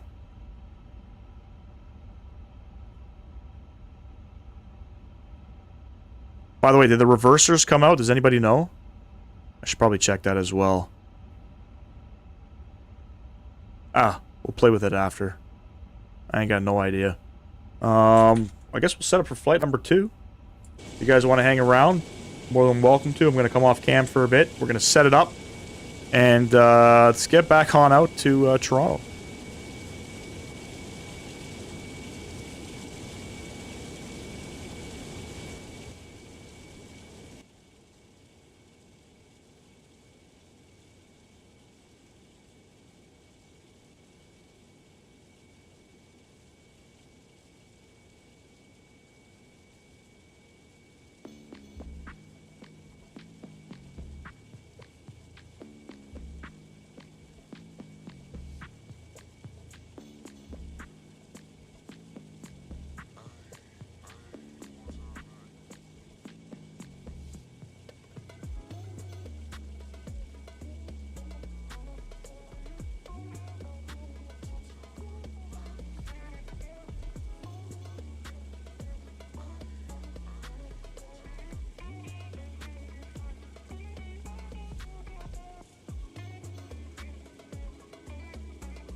Later, Chris. Thanks for tuning in, bro. Have a good night, man. I'll see you next time.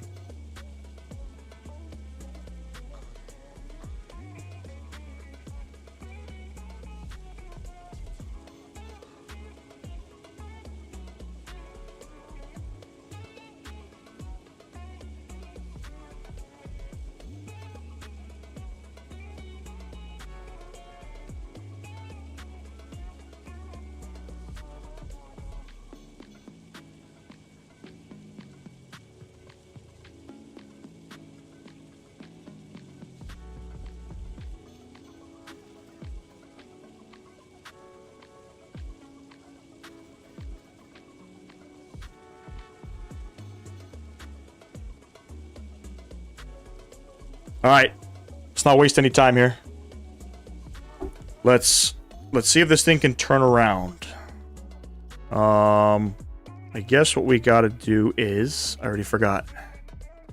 Load sheet, sim brief import, and we'll confirm that all these numbers are accurate.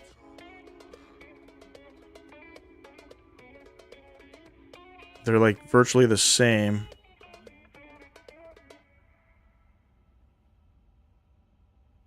Another 286 going back. Let me just confirm. Does it show?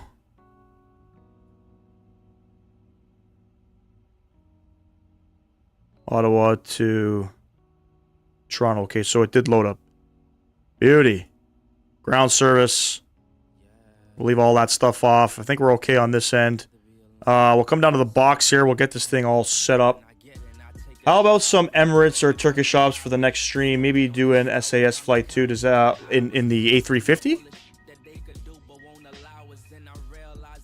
In the A350? Move to active flight. No, active. We want to go to init. Copy flight plan request. I don't know what we're doing. Still don't know what we're doing for tomorrow and Friday. Friday's going to be a long one. I think we're going to probably... I hate to say it, but I think we're probably going to fly to South America. Does Emirates have an A350? I had no idea. And Turkish? Yeah, we can... we'd probably have to come out of Istanbul, right? Receive company flight plan. We'll insert that. There we go. Ottawa to Toronto flight number. I guess we got to plug this in manually, right? Or INI 540. Beautiful. Cruise level. So we're climbing up to 30,000 feet on this one. Copy wind requests. All of that looks good. What time tomorrow? You're going to... Probably around 1 o'clock, 2 o'clock. And we're probably going to go into the evening as well. Most likely. Because there's not many flights you can do with it. Oh, shit. Emirates has one aircraft. That's crazy. Any way you can auto-sync this? Or is this always going to be manual?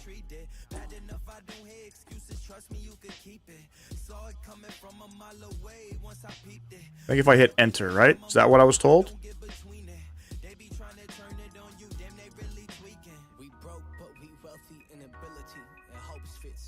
For Turkish, you could do Heathrow or Amsterdam. Okay, that's actually a pretty... Not a super long flight. I already forget what I need to do here.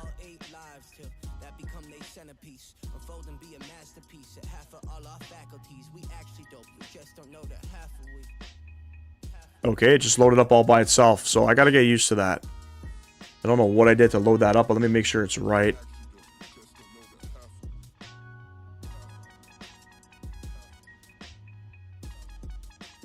This is definitely not right.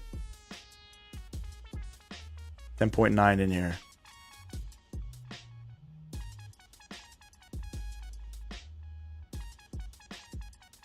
Shit. I mean to do that. Try the enter thing. Yeah, I'm doing it. It's not really it's not really doing anything. I don't remember what I pressed. 10.9. Okay, I'm hitting enter and escape and it's working. 28.8 on that. Istanbul to Dubai for Turkish. Okay, I could definitely look into this. Might not be able to make the stream. If it's 1 p.m. I could join later. If it's after, maybe 3 or 4. We'll probably be live after 3 and 4 for sure. That's for sure. 286. And then, well, obviously what I'm going to do is I'm going to watch some videos tonight to see how certain streamers are setting this aircraft up because I don't want to look like a complete idiot. Yeah, it definitely will, Talal. You don't have to worry about that. All right, that looks good. Come over here. Flight plan.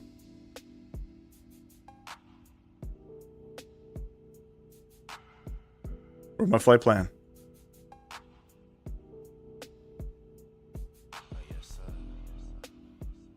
Oh, none of this synced here.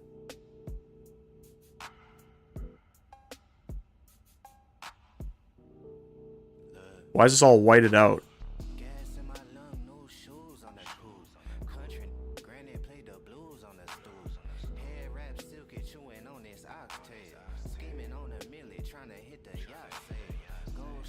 It's not going green. I don't remember. Entry out of range. I copied the flight plan.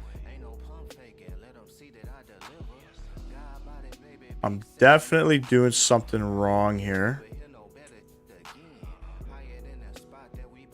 Hold on.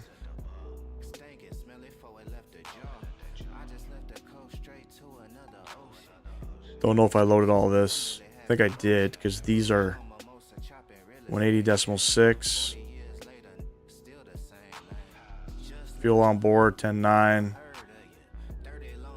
Alright.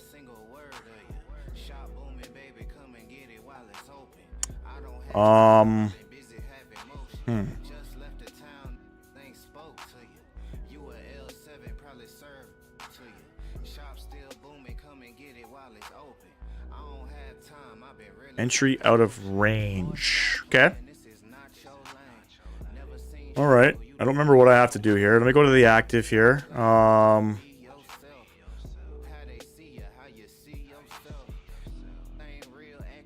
It definitely didn't sync.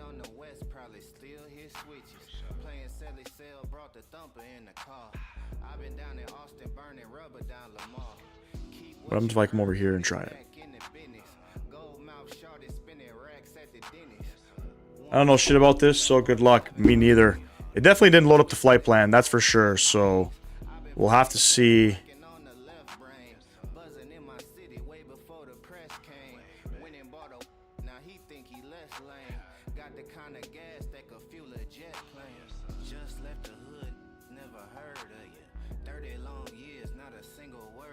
Request pending. Is this aircraft doing well on turnarounds or? Received company wins. Received company flight plan. Insert. And there it is. It's there, but it's not on this page.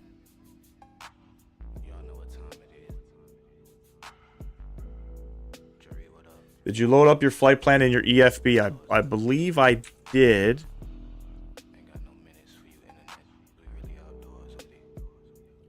Load sheet. Is that where I went to before? It's all here. Oh, what the fuck? Hold on. So it loaded up on this side. How do I... Is there any way to clear the flight plan? It's on this side now. It's there now. Strange. I don't know. Again, this is just the first stream, so I'm going to snack way back. No worries. We'll still be here figuring this out. Fuel and load. That's all set. All that's set. 169.7, 10.9. Where's my... 169.7, 10.9. Beautiful. We'll come to the flight plan tab here out of Ottawa. We're departing off of 25.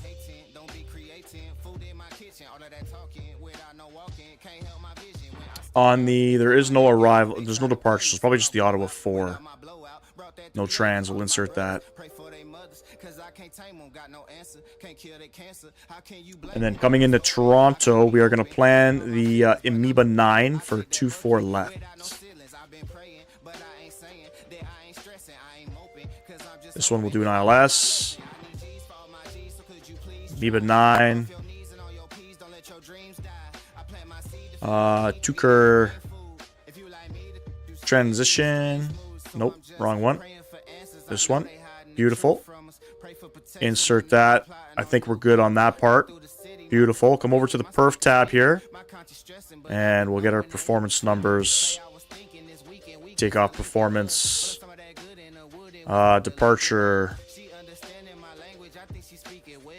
Auto up. Select it. We'll select 2.5. Sync, sync, sync. Compute. And send. Confirm speeds. Beauty.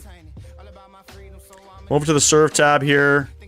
We left all of this on. We'll go. This is supposed to be in standby mode, but everything else is great here. We're on Unicom.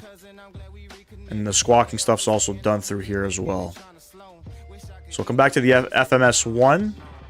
And then we'll go to our flight plan. Gotta get used to this, man. This is a different setup than what I'm used to. Let me just get my departure out here. 5,000 on initial climb. And altimeter is going to be 299.3. I think we're Gucci.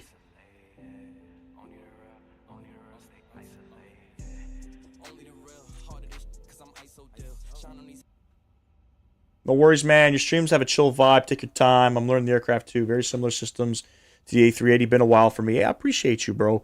The A380 I didn't fly much of, but I remember a couple streamers suggesting to learn it because it's very, very similar. Yeah, it's just for me, it's just a matter of, you know, repetition, doing the stuff over and over. You know what I mean? And I got a message there. How do I clear that? Autopilot off message. I guess I can't. Not on the turn. Beacon lights already on. Fuel pumps already on. APU's still on. So what we'll do is, we didn't do nothing fancy. We'll prepare for push. We didn't do anything fancy with GSX. Ground. Looks like all of our doors. We'll close all the doors. Closing all doors and exits. Beauty. Good stuff, and I appreciate everybody tuning in today on this live stream. Nothing fancy on the channel, just getting our reps in. We'll see how that feels. The A350 is very easy to learn to set up once you understand the basics of it. Yeah, it definitely seems that way. It's definitely one of the easier aircrafts I see to set up. You know what I mean? I don't know what happened with the flight plan though, why it wasn't loading up, but I'm glad it got working. What the hell is this? I guess you rest your hand on that or something. Departure checks completed. No idea. Inserted.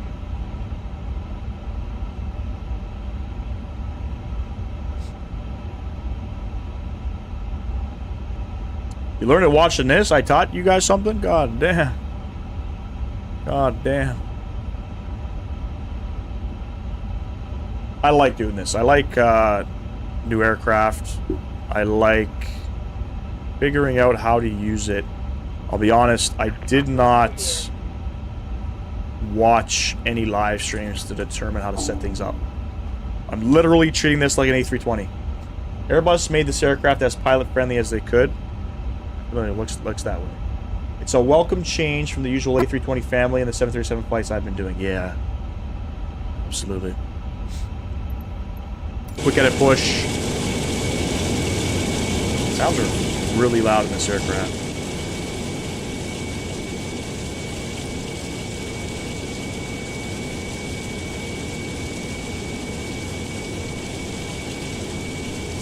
British Advocate has great tutorials for this aircraft. Okay, yeah, I definitely tune into him.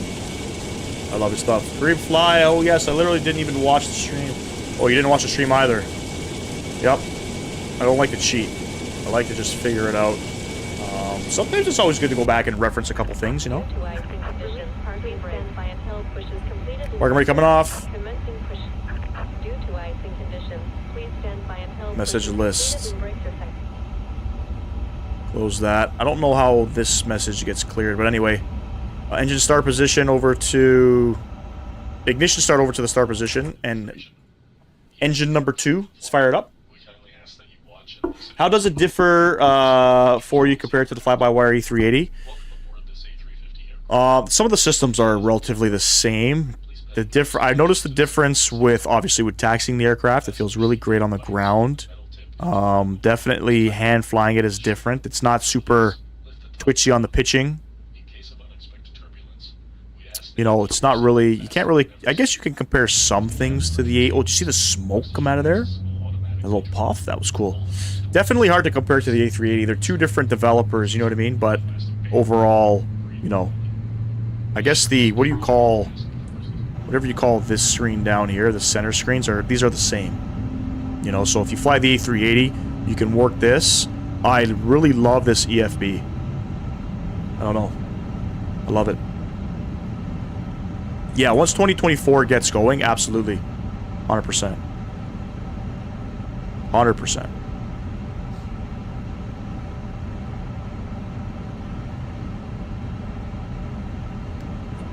Start up engine number 1. Set parking brake. I find like it has like 10 FPS better for me. It's definitely performance friendly. That was my biggest concern and my biggest critique, you know, with iniBuilds releasing this aircraft. I wasn't sure what was performance going to be. Performance surprisingly well. Good. Way better than the fly-by-wire. Hands down. Mind you, I'm not on VATSIM. I'm not flying on any networks. But even flying the A380 offline is still pretty heavy in performance. That landing was awful in my opinion, so hopefully changing some of the settings I can have a better, decent landing. What was it, 250? 250 feet per minute, 1.14 G, 3.5 left side slip. Pretty typical for flight sim gaming. Tow truck disconnected. Bypass pin removed. I think we got 2 good engines. It looks like the EGT's starting to come down. Right is clear. There we go.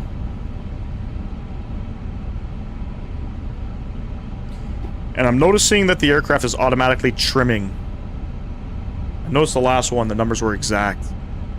And you can see the numbers are exact. So we don't have to worry about trimming the aircraft manually. 2 good engines, APU bleed coming off, master switch coming off, nose lights over to taxi. Laps 1. This guy's going on. This guy goes back to norm. We'll hit that guy. 250 is not awful for a first landing. Nope. Definitely not. Alright, so we have the ADS-B traffic on. I have no idea what that is. Signs, yes. Put those guys on, yeah. What else we got here? Takeoff config.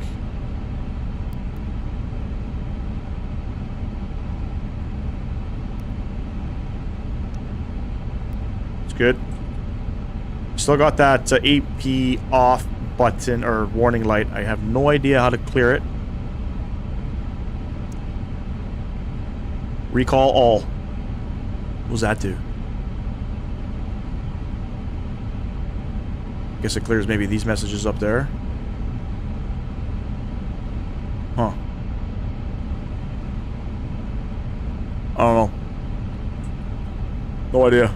Alright, let's taxi to runway 25. Pull up the charts here. Let's have a look-see, peek-see. Where is my charts? Bam. Alright, we're at the gate here. We're at the apron. We're going to taxi Bravo. All the way up. Hold short of 25. On departure, we are on the Ottawa 4. So it's just runway heading to our first waypoint, which is going to be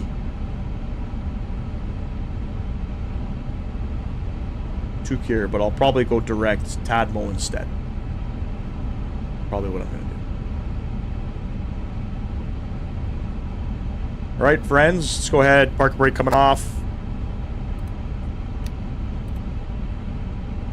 Park brake's off, and it starts rolling on its own.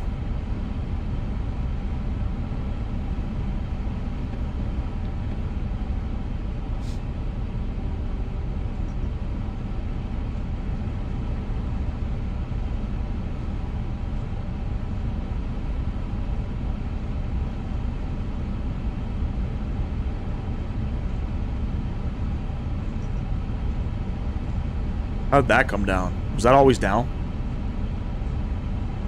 Try clicking the red AP disengage button on the joystick a time or two.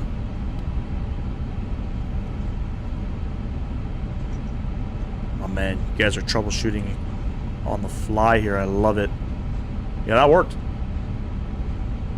That worked.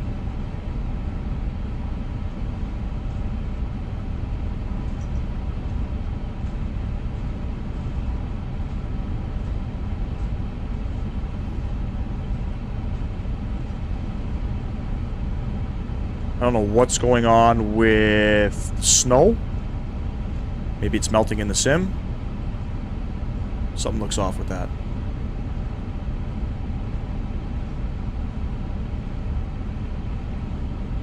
Aircraft feels really good on the ground too.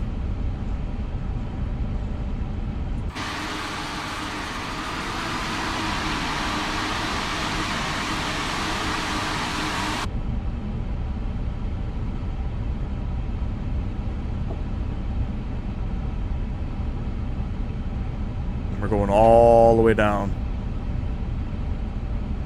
It's gonna be our last flight of the evening. Yeah, back at it tomorrow. Not sure where we're going. Probably gonna stay in the US. Maybe we'll do a little bit of VATSIM flying. We'll see. I'll have to get used to it. Changing up all of these frequencies here. I guess, I don't know, I think everything's already switched on, so I wouldn't have to touch anything there. What I do have to do is come over to serve, turn this guy auto.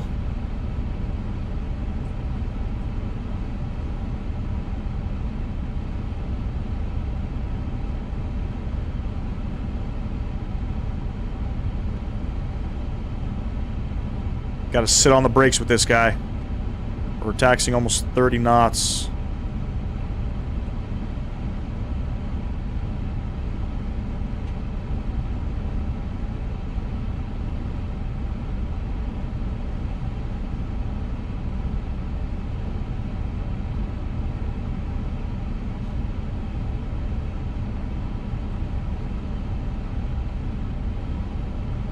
So I guess the brake to vacate message would probably come up here.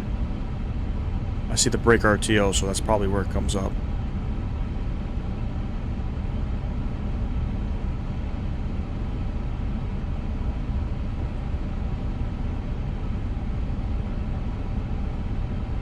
I need a lot of right rudder while taxiing. I don't know if something seems a little bit off. The rudders.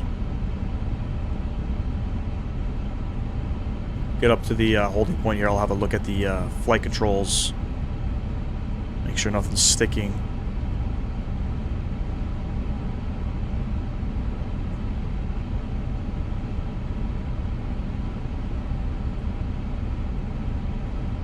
A lot of weight behind those brakes, so don't expect it to stop on a dime. You were spotting you to be right to the left. I gotta say the brakes are actually they're very good. But something seems wrong with my rudders, so let me check something here. I think I can flight control.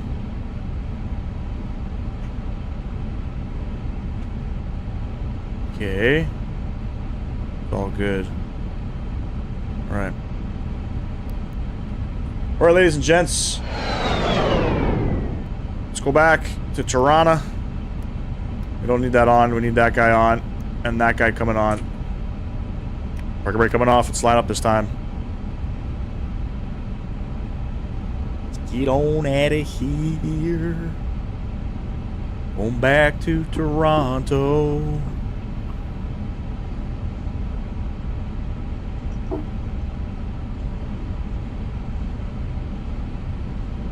Yes, the BTV indication should come up on that top left corner. Okay, good.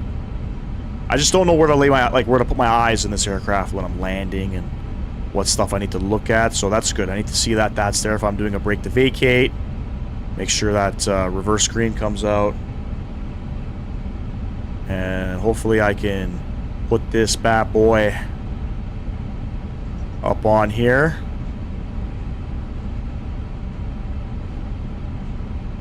Probably took that turn a little too soon.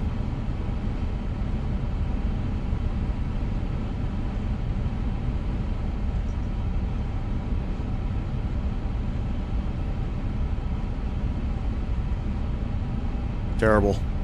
Ah! What the hell was that? I didn't touch anything. That was strange. Alright, throttle's going up. Let's get the hell on out of here. 50%, 40%. Man flex, 42 SRS runway auto blue, pitching down.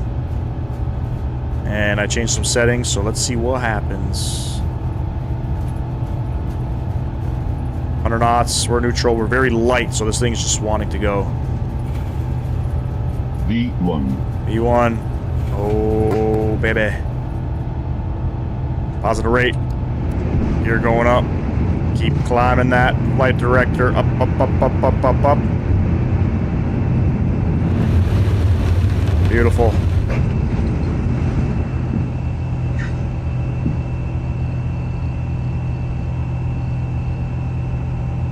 And I guess I can retract the flaps. Where's that climb detent? There it is. Flaps coming up.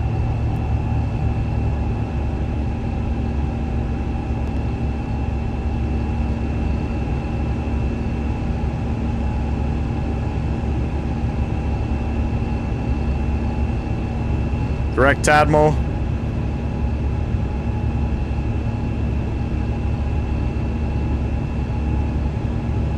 What's going on, Will? It's already out, Will. We don't get any early access here. Came out today at about 8 a.m. Eastern Standard Time.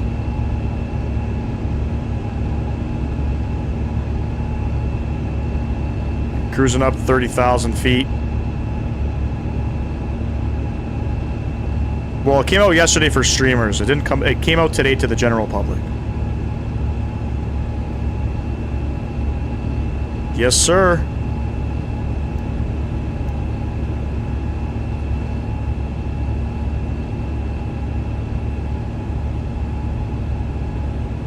Decent little airplane. Autopilot coming on, bring guys back up top.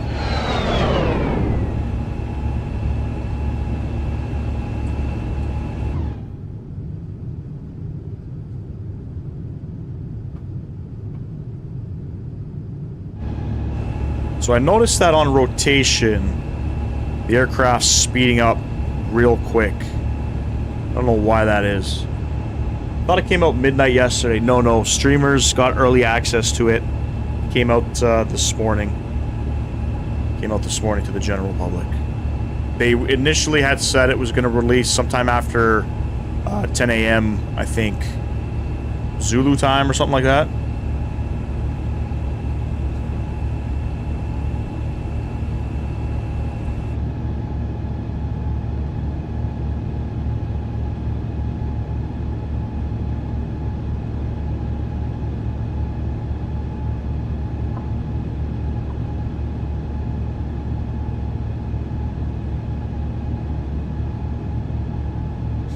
But yeah, this, I'll be honest, I have to get used to this aircraft being so heavy.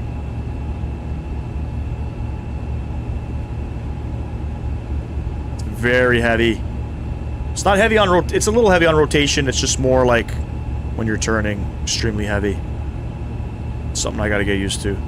Okay, we're direct Tadmo right now. There's 10,000 feet, we're gonna start pitching down. This guy can come off. We're good with those guys. Aircraft's gonna pitch down, start climbing up to about 300 knots on the speed. Short flight, ladies and gents. Another, I don't know, what's this flight? 40 minutes back to Toronto.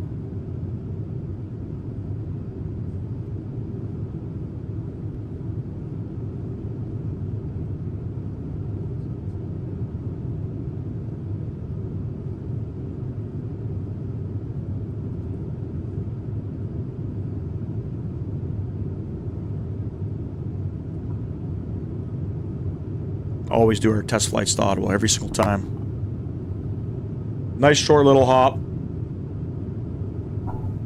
get to test things out, you know. Give me 1 sec, ladies and gents.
Okay, I'm back.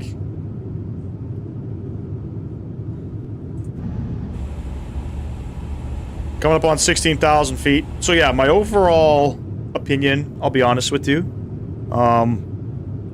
You know, only doing this now. Been doing the streaming thing now for about 6 months. I don't think I really have a say in the community to, you know, give my opinion on what I think of this aircraft because I've never flown an A350 in a sim.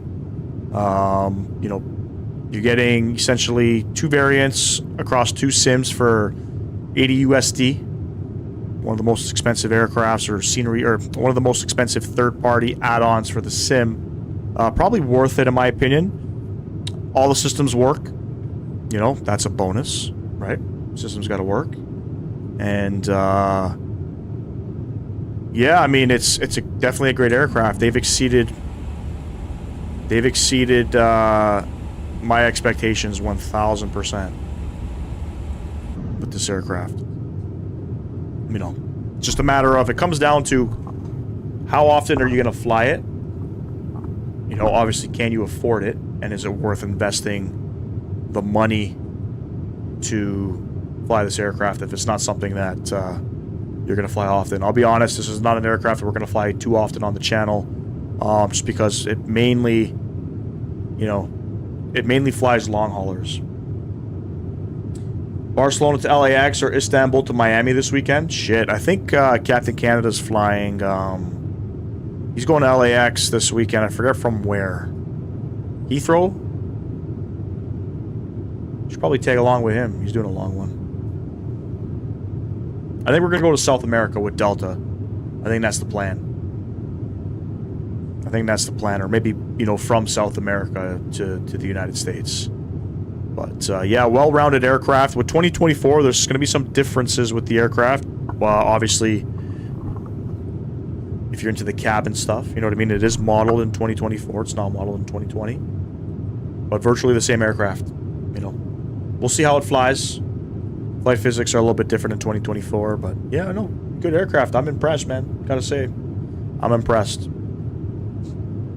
Definitely top quality. High fidelity. I don't know, would you put it up with Phoenix? I'm not sure. Maybe. Maybe.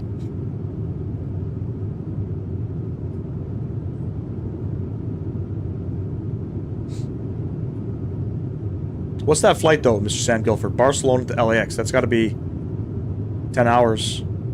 Istanbul to Miami has got to be another 10 hours.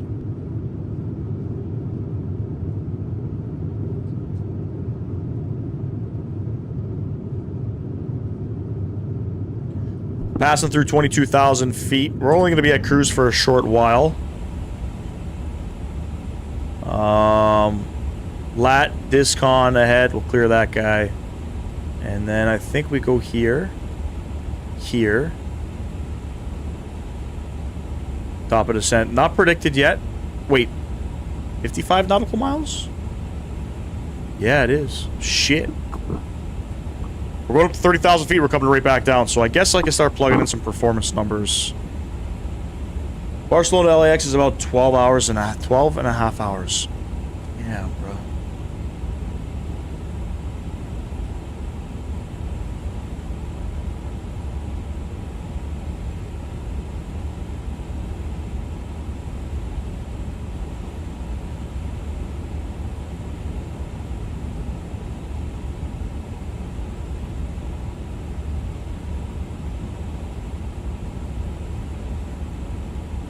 Beautiful.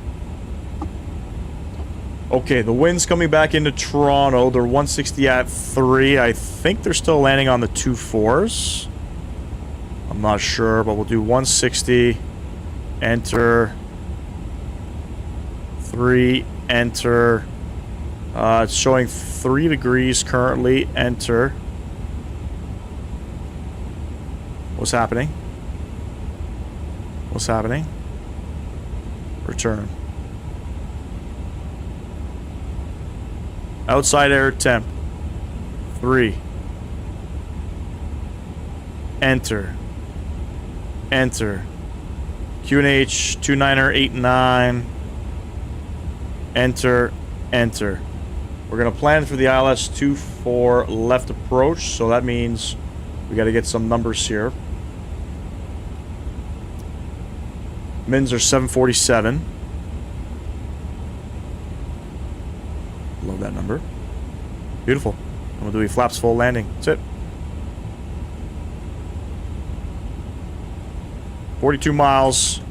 We're still climbing. 12 and a half hours is nothing. It is nothing, but it's a lot of time on your hands, bro. It's a lot of time on your hands.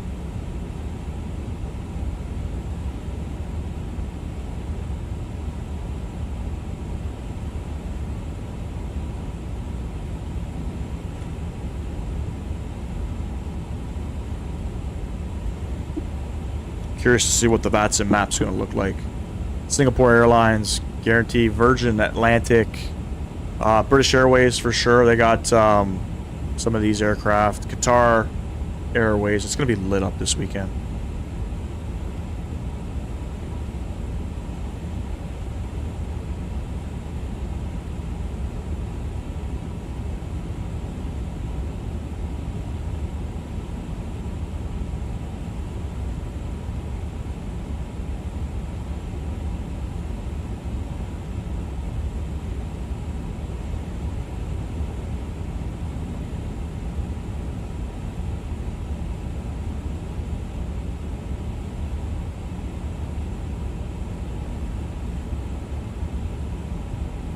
I would start the flight at like 5 a.m. my time, and then just let it kind of run all day. Get home, and then do the landing.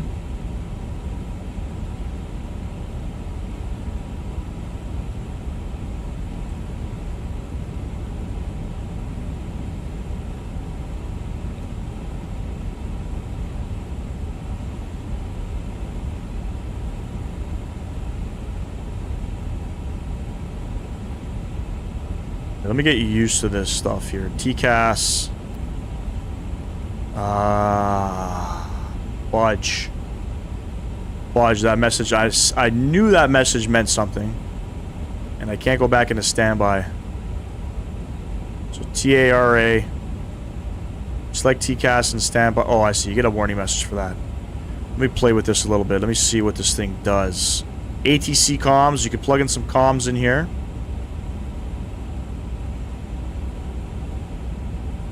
Oh shit. That's cool. Checklist menu.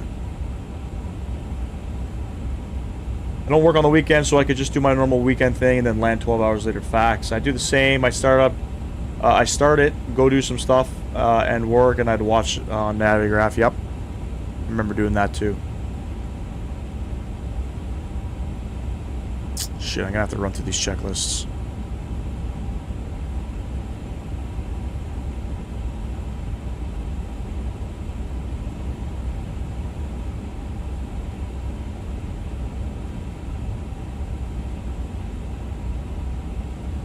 Top of the descent marker's gone. Oh, no, it's under cruise. What am I doing? 20 miles. All right. On the Amoeba 7, we're planning 2-4 left. We got to descend down to 8,000 feet. So we are essentially cleared down to 8,000.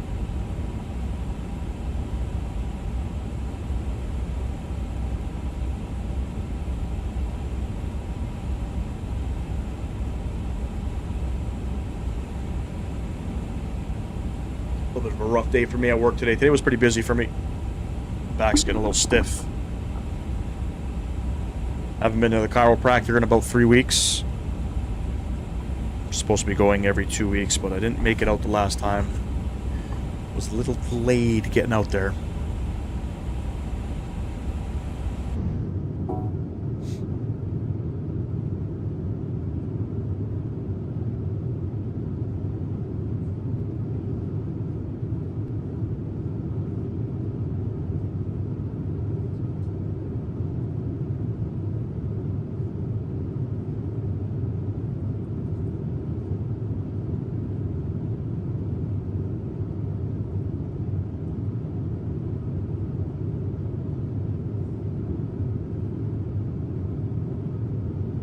Definitely, bro. Definitely. I'll tell you this. There's pros and cons to everything, right? I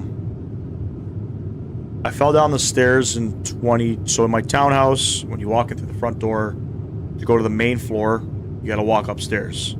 There's 3 levels to the house. It's 2020, I fell down the stairs. It's like 16 steps.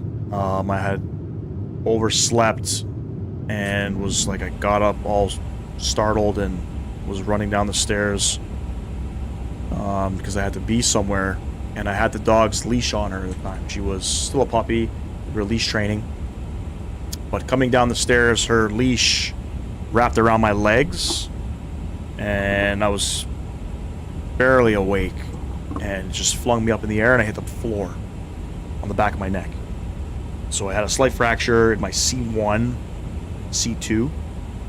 Slight fracture, no surgery, none of that. Just, it'll heal, wear a neck brace. I didn't do any of that. Dislocated my shoulder, put my elbow through the wall. It was a bad time. Went to a chiropractor for that because I was achy and all that. And for 14 weeks, he was just adjusting my lower back. Went there for, I'm good now. Just adjusting my lower back. And I wasn't getting any relief in my neck, and I went there for a neck issue. 12 weeks costed me about $1,700. And I said, fuck him. Did my 12 weeks and left.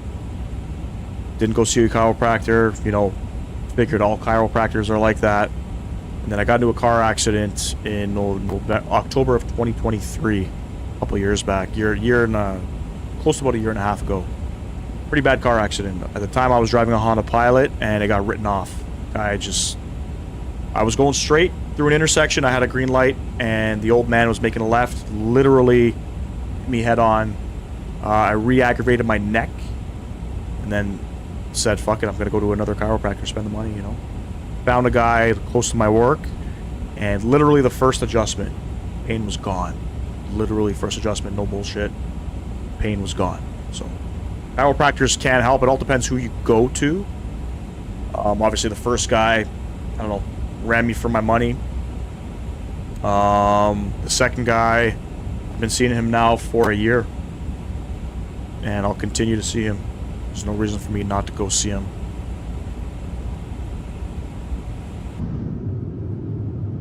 Plus, with the job that I do, working as a mechanic, you need to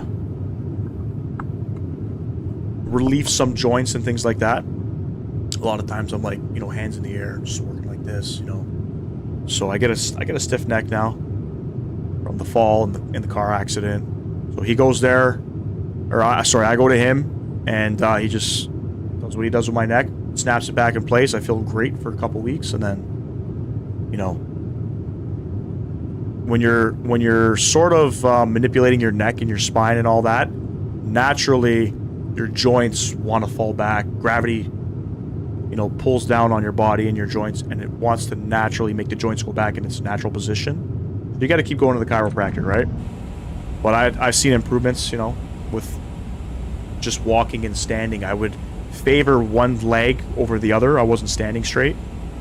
And my knees were always, like my left knee was always sore. I was putting more pressure on my left leg than my right leg. So after all the adjustments, man, I'm telling you, it's work in progress, but worth it.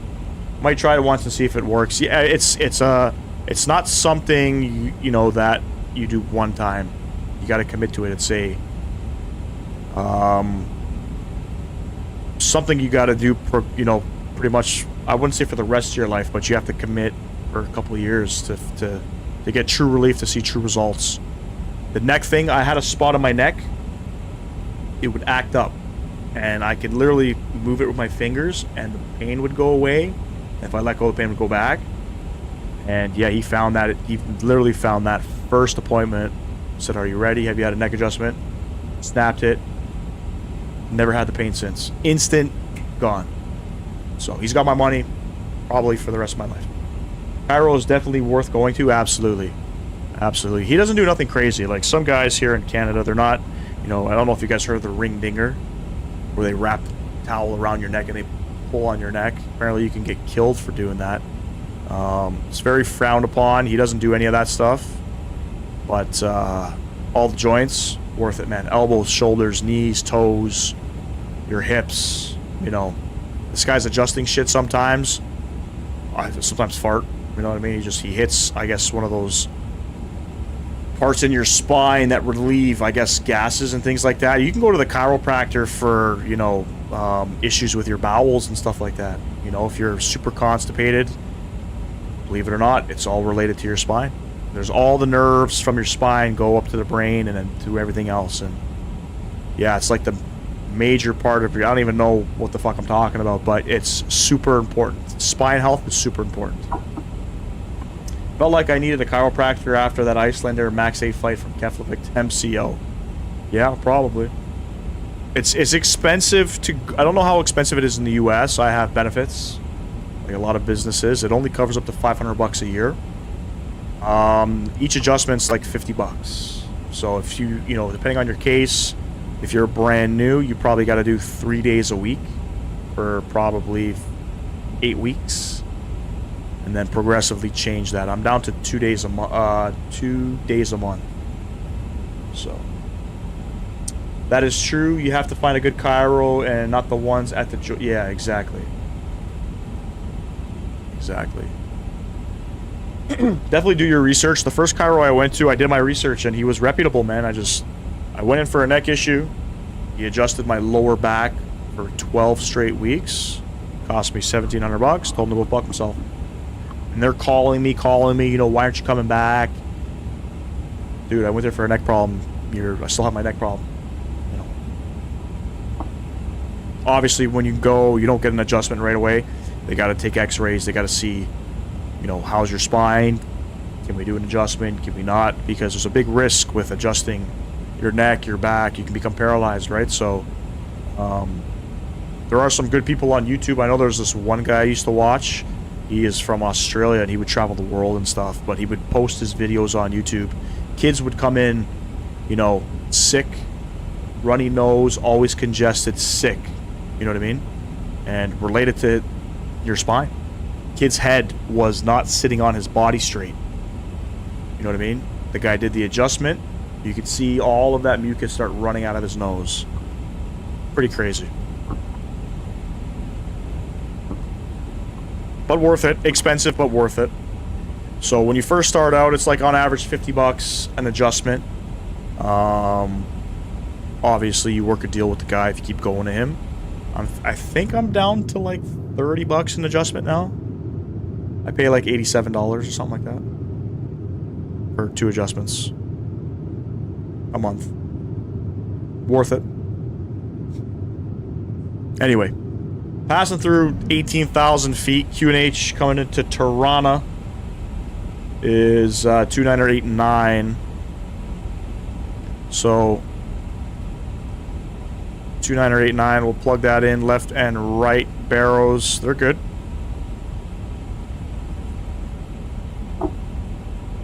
Coming in on the Amoeba 7 for 24 left.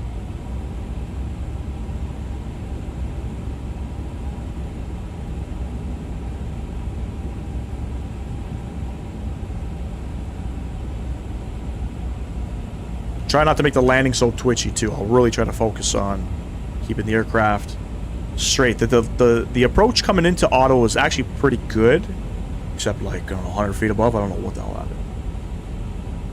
Yeah, this leg is usually, you can see I got a 35 knot headwind, so it's gonna be a little bit slower. Home of the Raptors and the funny accent. I don't know about you, but you guys down south got quite the funny accent. We don't have an accent up here. No, I'm kidding. Yeah, Canadians have an accent. I hear it.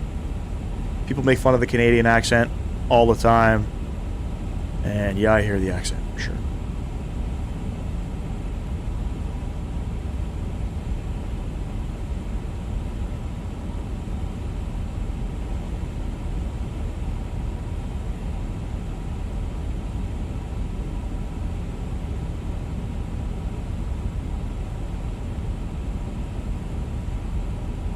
Do I gotta plug in any nav frequencies in this thing, or is it gonna automatically receive stations?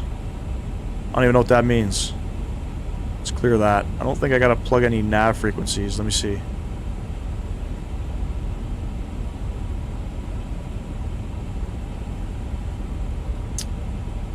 Oh, 111.95. Yeah, it's all set. Everything's all plugged in there automatically. Beauty. I love it.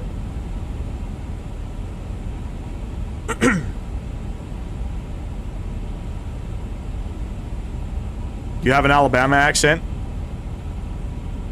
Is speaking French common in Toronto? No. No. Common languages here right now, I would say anything. I would say definitely Arabic is one. Indian, Pakistani, whatever languages those are. I know in India there's tons of different languages. Same in Pakistan, but those are super common out here in the Toronto region. French is not common. French, we still learn French in school, but not common anymore.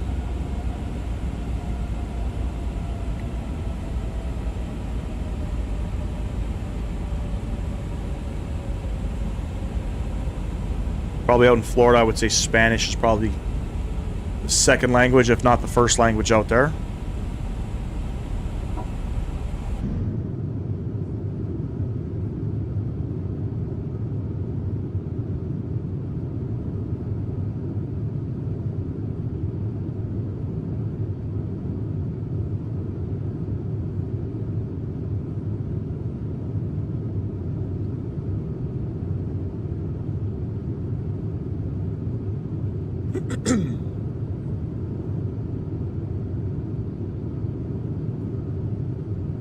Did you ever try sweet tea here when you came down south? I did. In 2011, I went to Tampa for the first time. I was 19. And I didn't ask for sweet tea. I asked for an iced tea.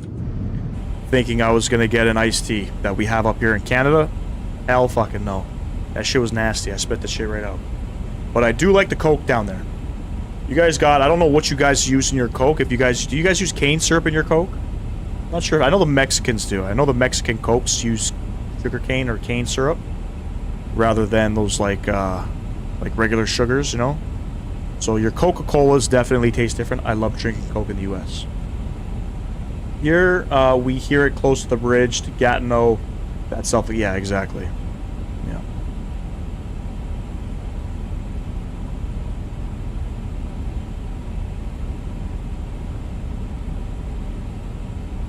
Times are definitely changing out here in the Toronto region, you know? So what languages? I mean, we never spoke Spanish. Catholic schools here in the Toronto area you would learn Italian and French. That was sort of the thing in the Toronto, at least in the Toronto school boards. Let's turn our landing system on. But now with the massive Middle Eastern, South Asian culture that we have here, I wouldn't be surprised if we're not too far along where we start learning those types of languages in school.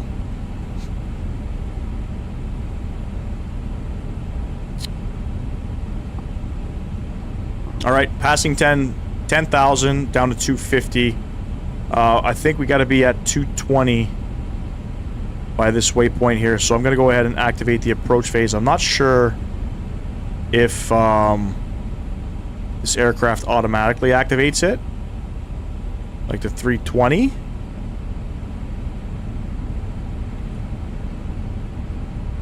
We still hear a mix of what you said too.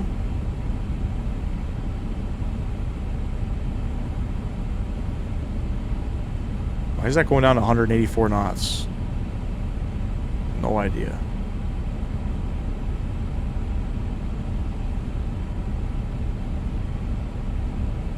Yeah, a lot of the French speaking you'll find closer to the Quebec border, I find. French is still, like I said, it's still a language that we learn. My kids are learning it in elementary school. But, yeah, I grew up, I was supposed to go to a French immersion school when I was younger. My mom never set me up, put me into it. I kind of wish that she did, because I wish I knew a second language. I was really good at French. Problem is, when you don't speak it every day, and when you don't continue the practice of the language, you forget everything. What about you, Talal? You being out in Ottawa, are you speaking French? Probably are, right?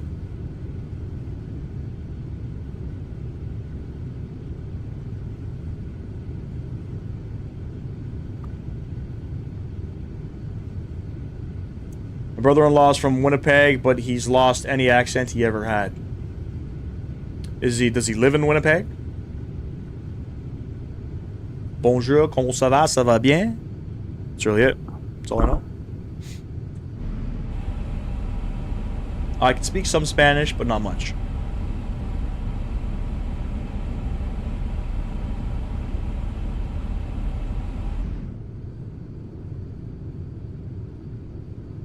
And do you speak it like every day?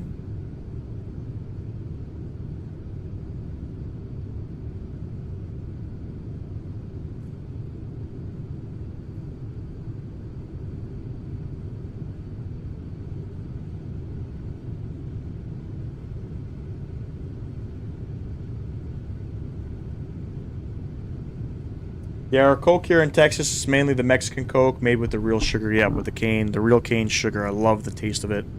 We could buy Mexican Coke here. Very expensive to buy. It's like $3.99 for a bottle. One of those glass bottles. But I love the taste of it.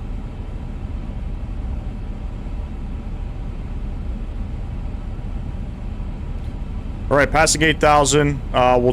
We'll ride out 210 pretty much until 10 miles. 10 miles would put us at... Give me one sec here. I'm gonna say... Lisdu on the ILS.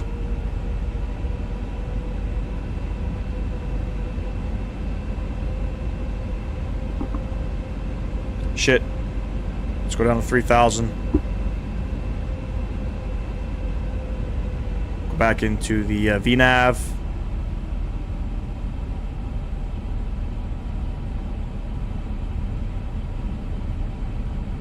Looking good.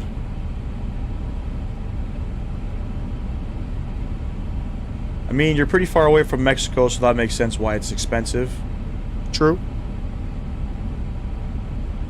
I mean, aren't we part of like the NAFTA? Don't we like, should we trade goods at a low cost, you know? Not every day, but maybe in downtown I do. I mostly speak it to people who are just from Gatineau. Bonjour, bonjour.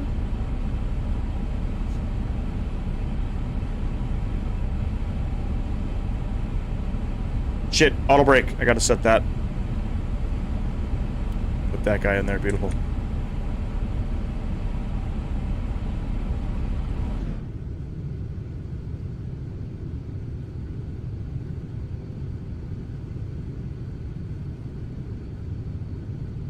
Hopefully I don't butcher this landing. Can't guarantee it.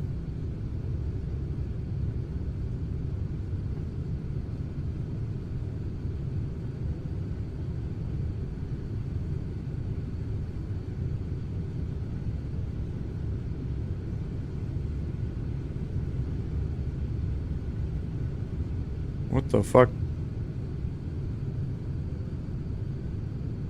Looks like no snow there. I don't even know what that is.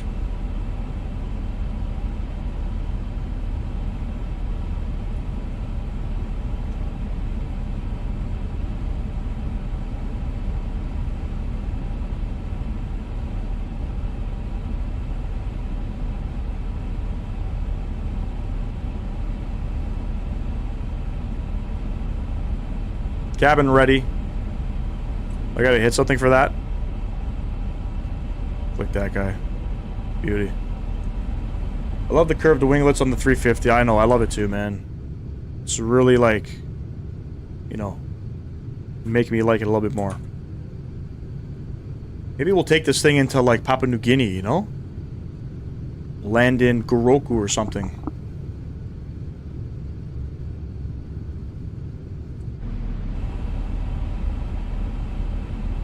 Alright, I'm gonna arm the Yoke. See what happens when I do that. First ILS approach.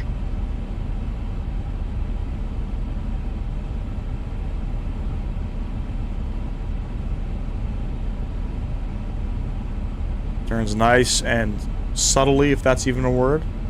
I love that. It's got great control. For an aircraft right out of the box... Oh shit, there we go, we're tipping. For an aircraft right out of the box, I mean...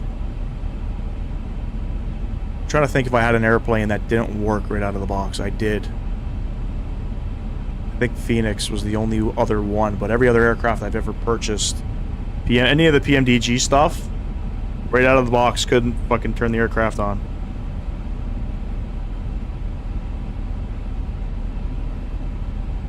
Alright, we're about 15 miles out. We're gonna have a slight crosswind coming in. The winds are currently 140 at 3. Not too bad, but again, this is Flight Sim Gaming flying. Where's the downtown area? Is it there? Is it there? No, this is Yonge Street here. This is Uptown. So Toronto's here.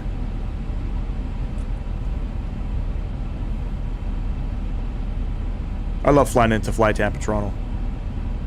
Not to be biased, because I'm from here, but definitely my favorite airport.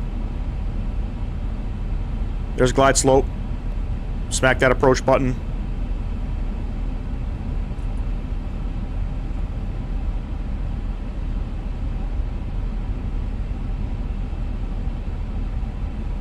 You buttered the A350 in Papua New Guinea, I would donate $85 to your channel.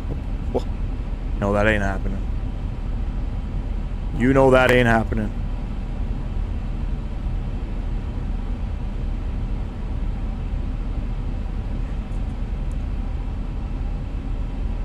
Alright, because we're a big aircraft, let's be responsible. Flaps 1, speed 190. Listen to those flap sounds. Shit, they sound better on the inside.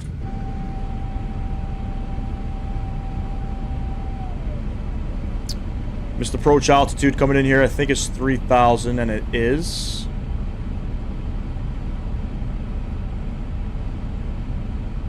Showing brake medium. That's cool. Automatically sets.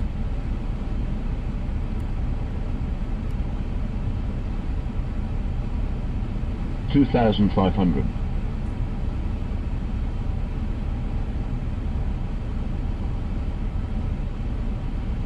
Yeah, 200 sounds about right. I'm gonna take the aircraft. I'm gonna manually take controls a little bit early because I wanna, you know.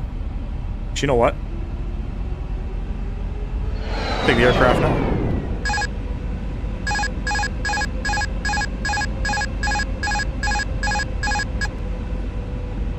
My aircraft.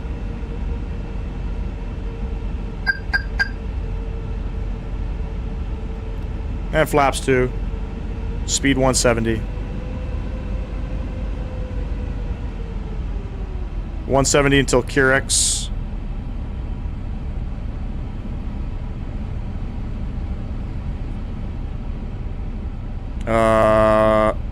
Turn that guy on.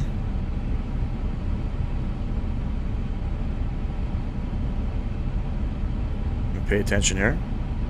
Gear coming down. Need those. Looks cold out there. It's fucking cold out here, buddy. And we're getting high. 3. Laps 3. Just landed. Have a good one yourself. Thanks, bro. Minus 175, dude. It was rough coming into Ottawa. It was rough. let's see. I'm hand flying it a little earlier than I normally would, just because I need to get used to it. I actually got kind of hot these past few days. I know, man, we're getting spoiled with the warm weather. All right, gear down 3, green flaps are full, ground spoilers are armed. All we gotta do is just get her down. So small inputs.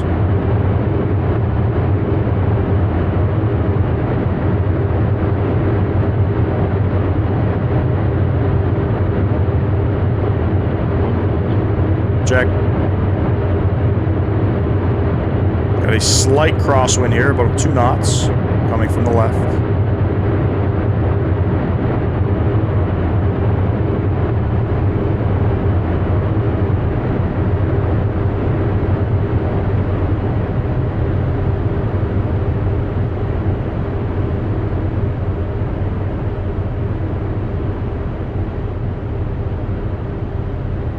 Two whites, 2 reds. 500. Never mind.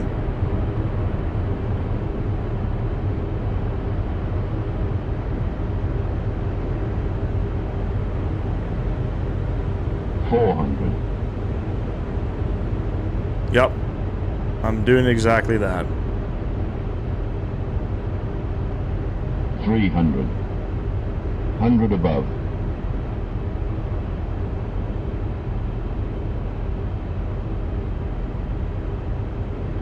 200. Minimum. Continue. 100. 50. 40. Flight slow. 30. 20. 10. Smash her down. Holy fuck.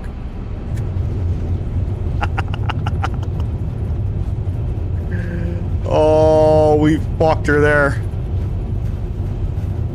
I didn't even flare. 80 knots, reverser stowed. Holy smoke. Yeah, I gotta work on that flare. I gotta work on that flare. Wow. Alright. It's different. Tell you that, I'm awake now. I'm awake now. I don't know about a butter machine. But we smashed her. It's looking good. It felt good. Until I fucking landed. Wow. Anyway, we're back. We'll get some reps in. You know, we'll get some reps in.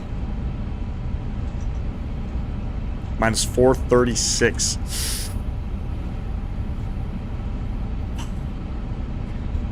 Smasher. I'll take it though.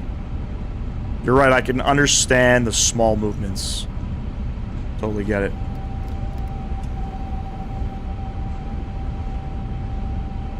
I admit that was not great, but you helped the passengers wake up. We're all awake. We're all awake. That was a smasher.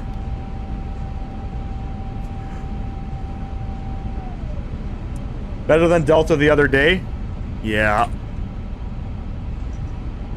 Which Delta are you talking about? Captain Canada's? Yeah, not bad. I mean, you know, I gotta get used to things. I also changed my remember, I changed my sensitivity settings for the side stick, so that's something I gotta get used to as well. Good thing about having FSI panel, you know, I can practice those landings. I'll do that tomorrow before the start of the live stream.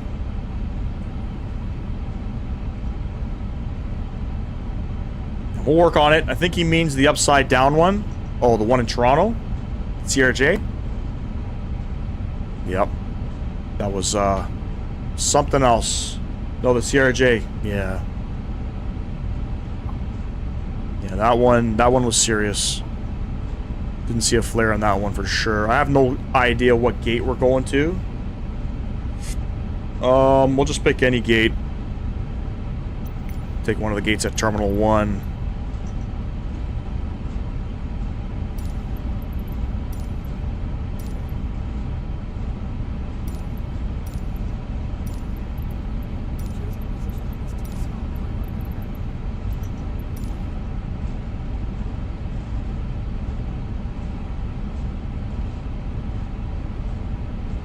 I'm always glad to help you in any ways I can. No, I appreciate the tips, man.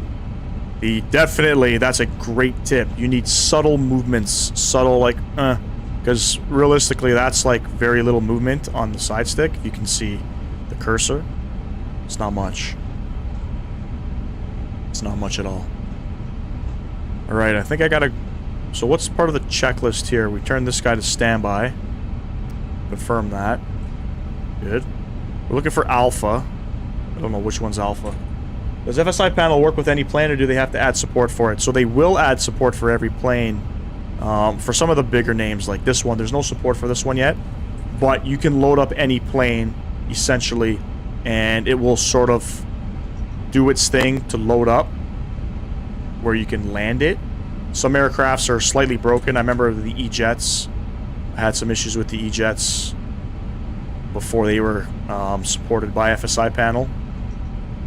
Loading them up and stuff like that, they would just dive out of the sky. Typically, FSI panel, if the aircraft is supported, it'll load up the aircraft, do the flaps for you, set the speed brakes, all that stuff automatically, set the weight imbalances in some aircraft. If it's not supported, like I said, you can still land it, but as soon as you start it to load up the aircraft, it just automatically puts you up in the air, and right away you can release those brakes and start your approach. So, but eventually it'll take probably a couple days before they get this aircraft on it, where it'll be fully supported, where it'll hit the flaps for you automatically and stuff like that. So, but we'll have to do some practice landings because it's rough out there. I ain't a pro. I've only tested it with the 320 and 737. Yeah, it can do all the Phoenix, all the PMDG, the Mad Dog. A lot of aircraft are supported. I think we're going right here. I see Lufthansa parking the 747s here a lot.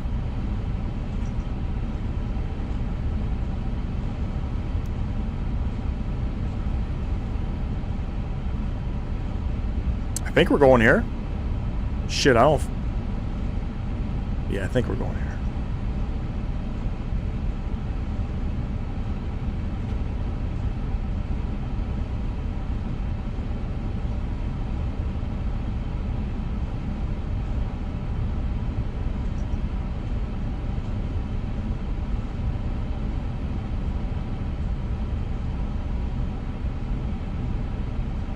I don't got no GSX thingy. I think I'm at the wrong gate.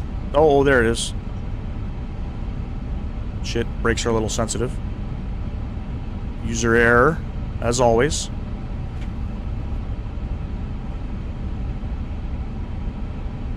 I don't think GSX is fully compatible with this yet. There might have to be an update.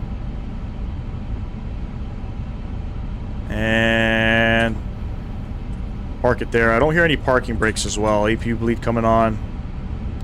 Shutter down. These guys coming off. And the fuel pumps. Where the fuck are they?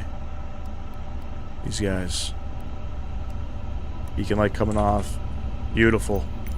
Request deboarding. Let GSX do its own thing here. Beautiful. Look, we're in Toronto. Terminal 1. 40 FPS, you know, it's pretty standard for a lot of aircraft coming into flight camp in Toronto. Would be, but not needed, you know. I to be honest with you, I wouldn't buy it. I think the Flag Tampa one's fantastic. There's nothing to compete. Flag Tampa owns this airport, you know what I mean? But you're right, iniBuilds would do a good one. I'd be worried about performance with any iniBuilds airports. Anyways, ladies and gents, that concludes the live stream. We got a nice solid 3 hours out of it, you know. Breaking in the new iniBuilds A350. Overall, final conclusions, I guess. Yeah, it's a great aircraft. I just don't know how to fly it yet, so something I'm gonna have to work on doing. And I enjoy doing this, you know what I mean? I enjoy learning a new aircraft and figuring out how systems work and buttering the landings. The landings will come. It's my first experience in an A350. It doesn't fly like, you know, the 777 heavy. But I had fun, man. I had fun. We're going to be going live tomorrow. We're going to be going live Friday and Sunday as well. Don't know what we're doing for tomorrow.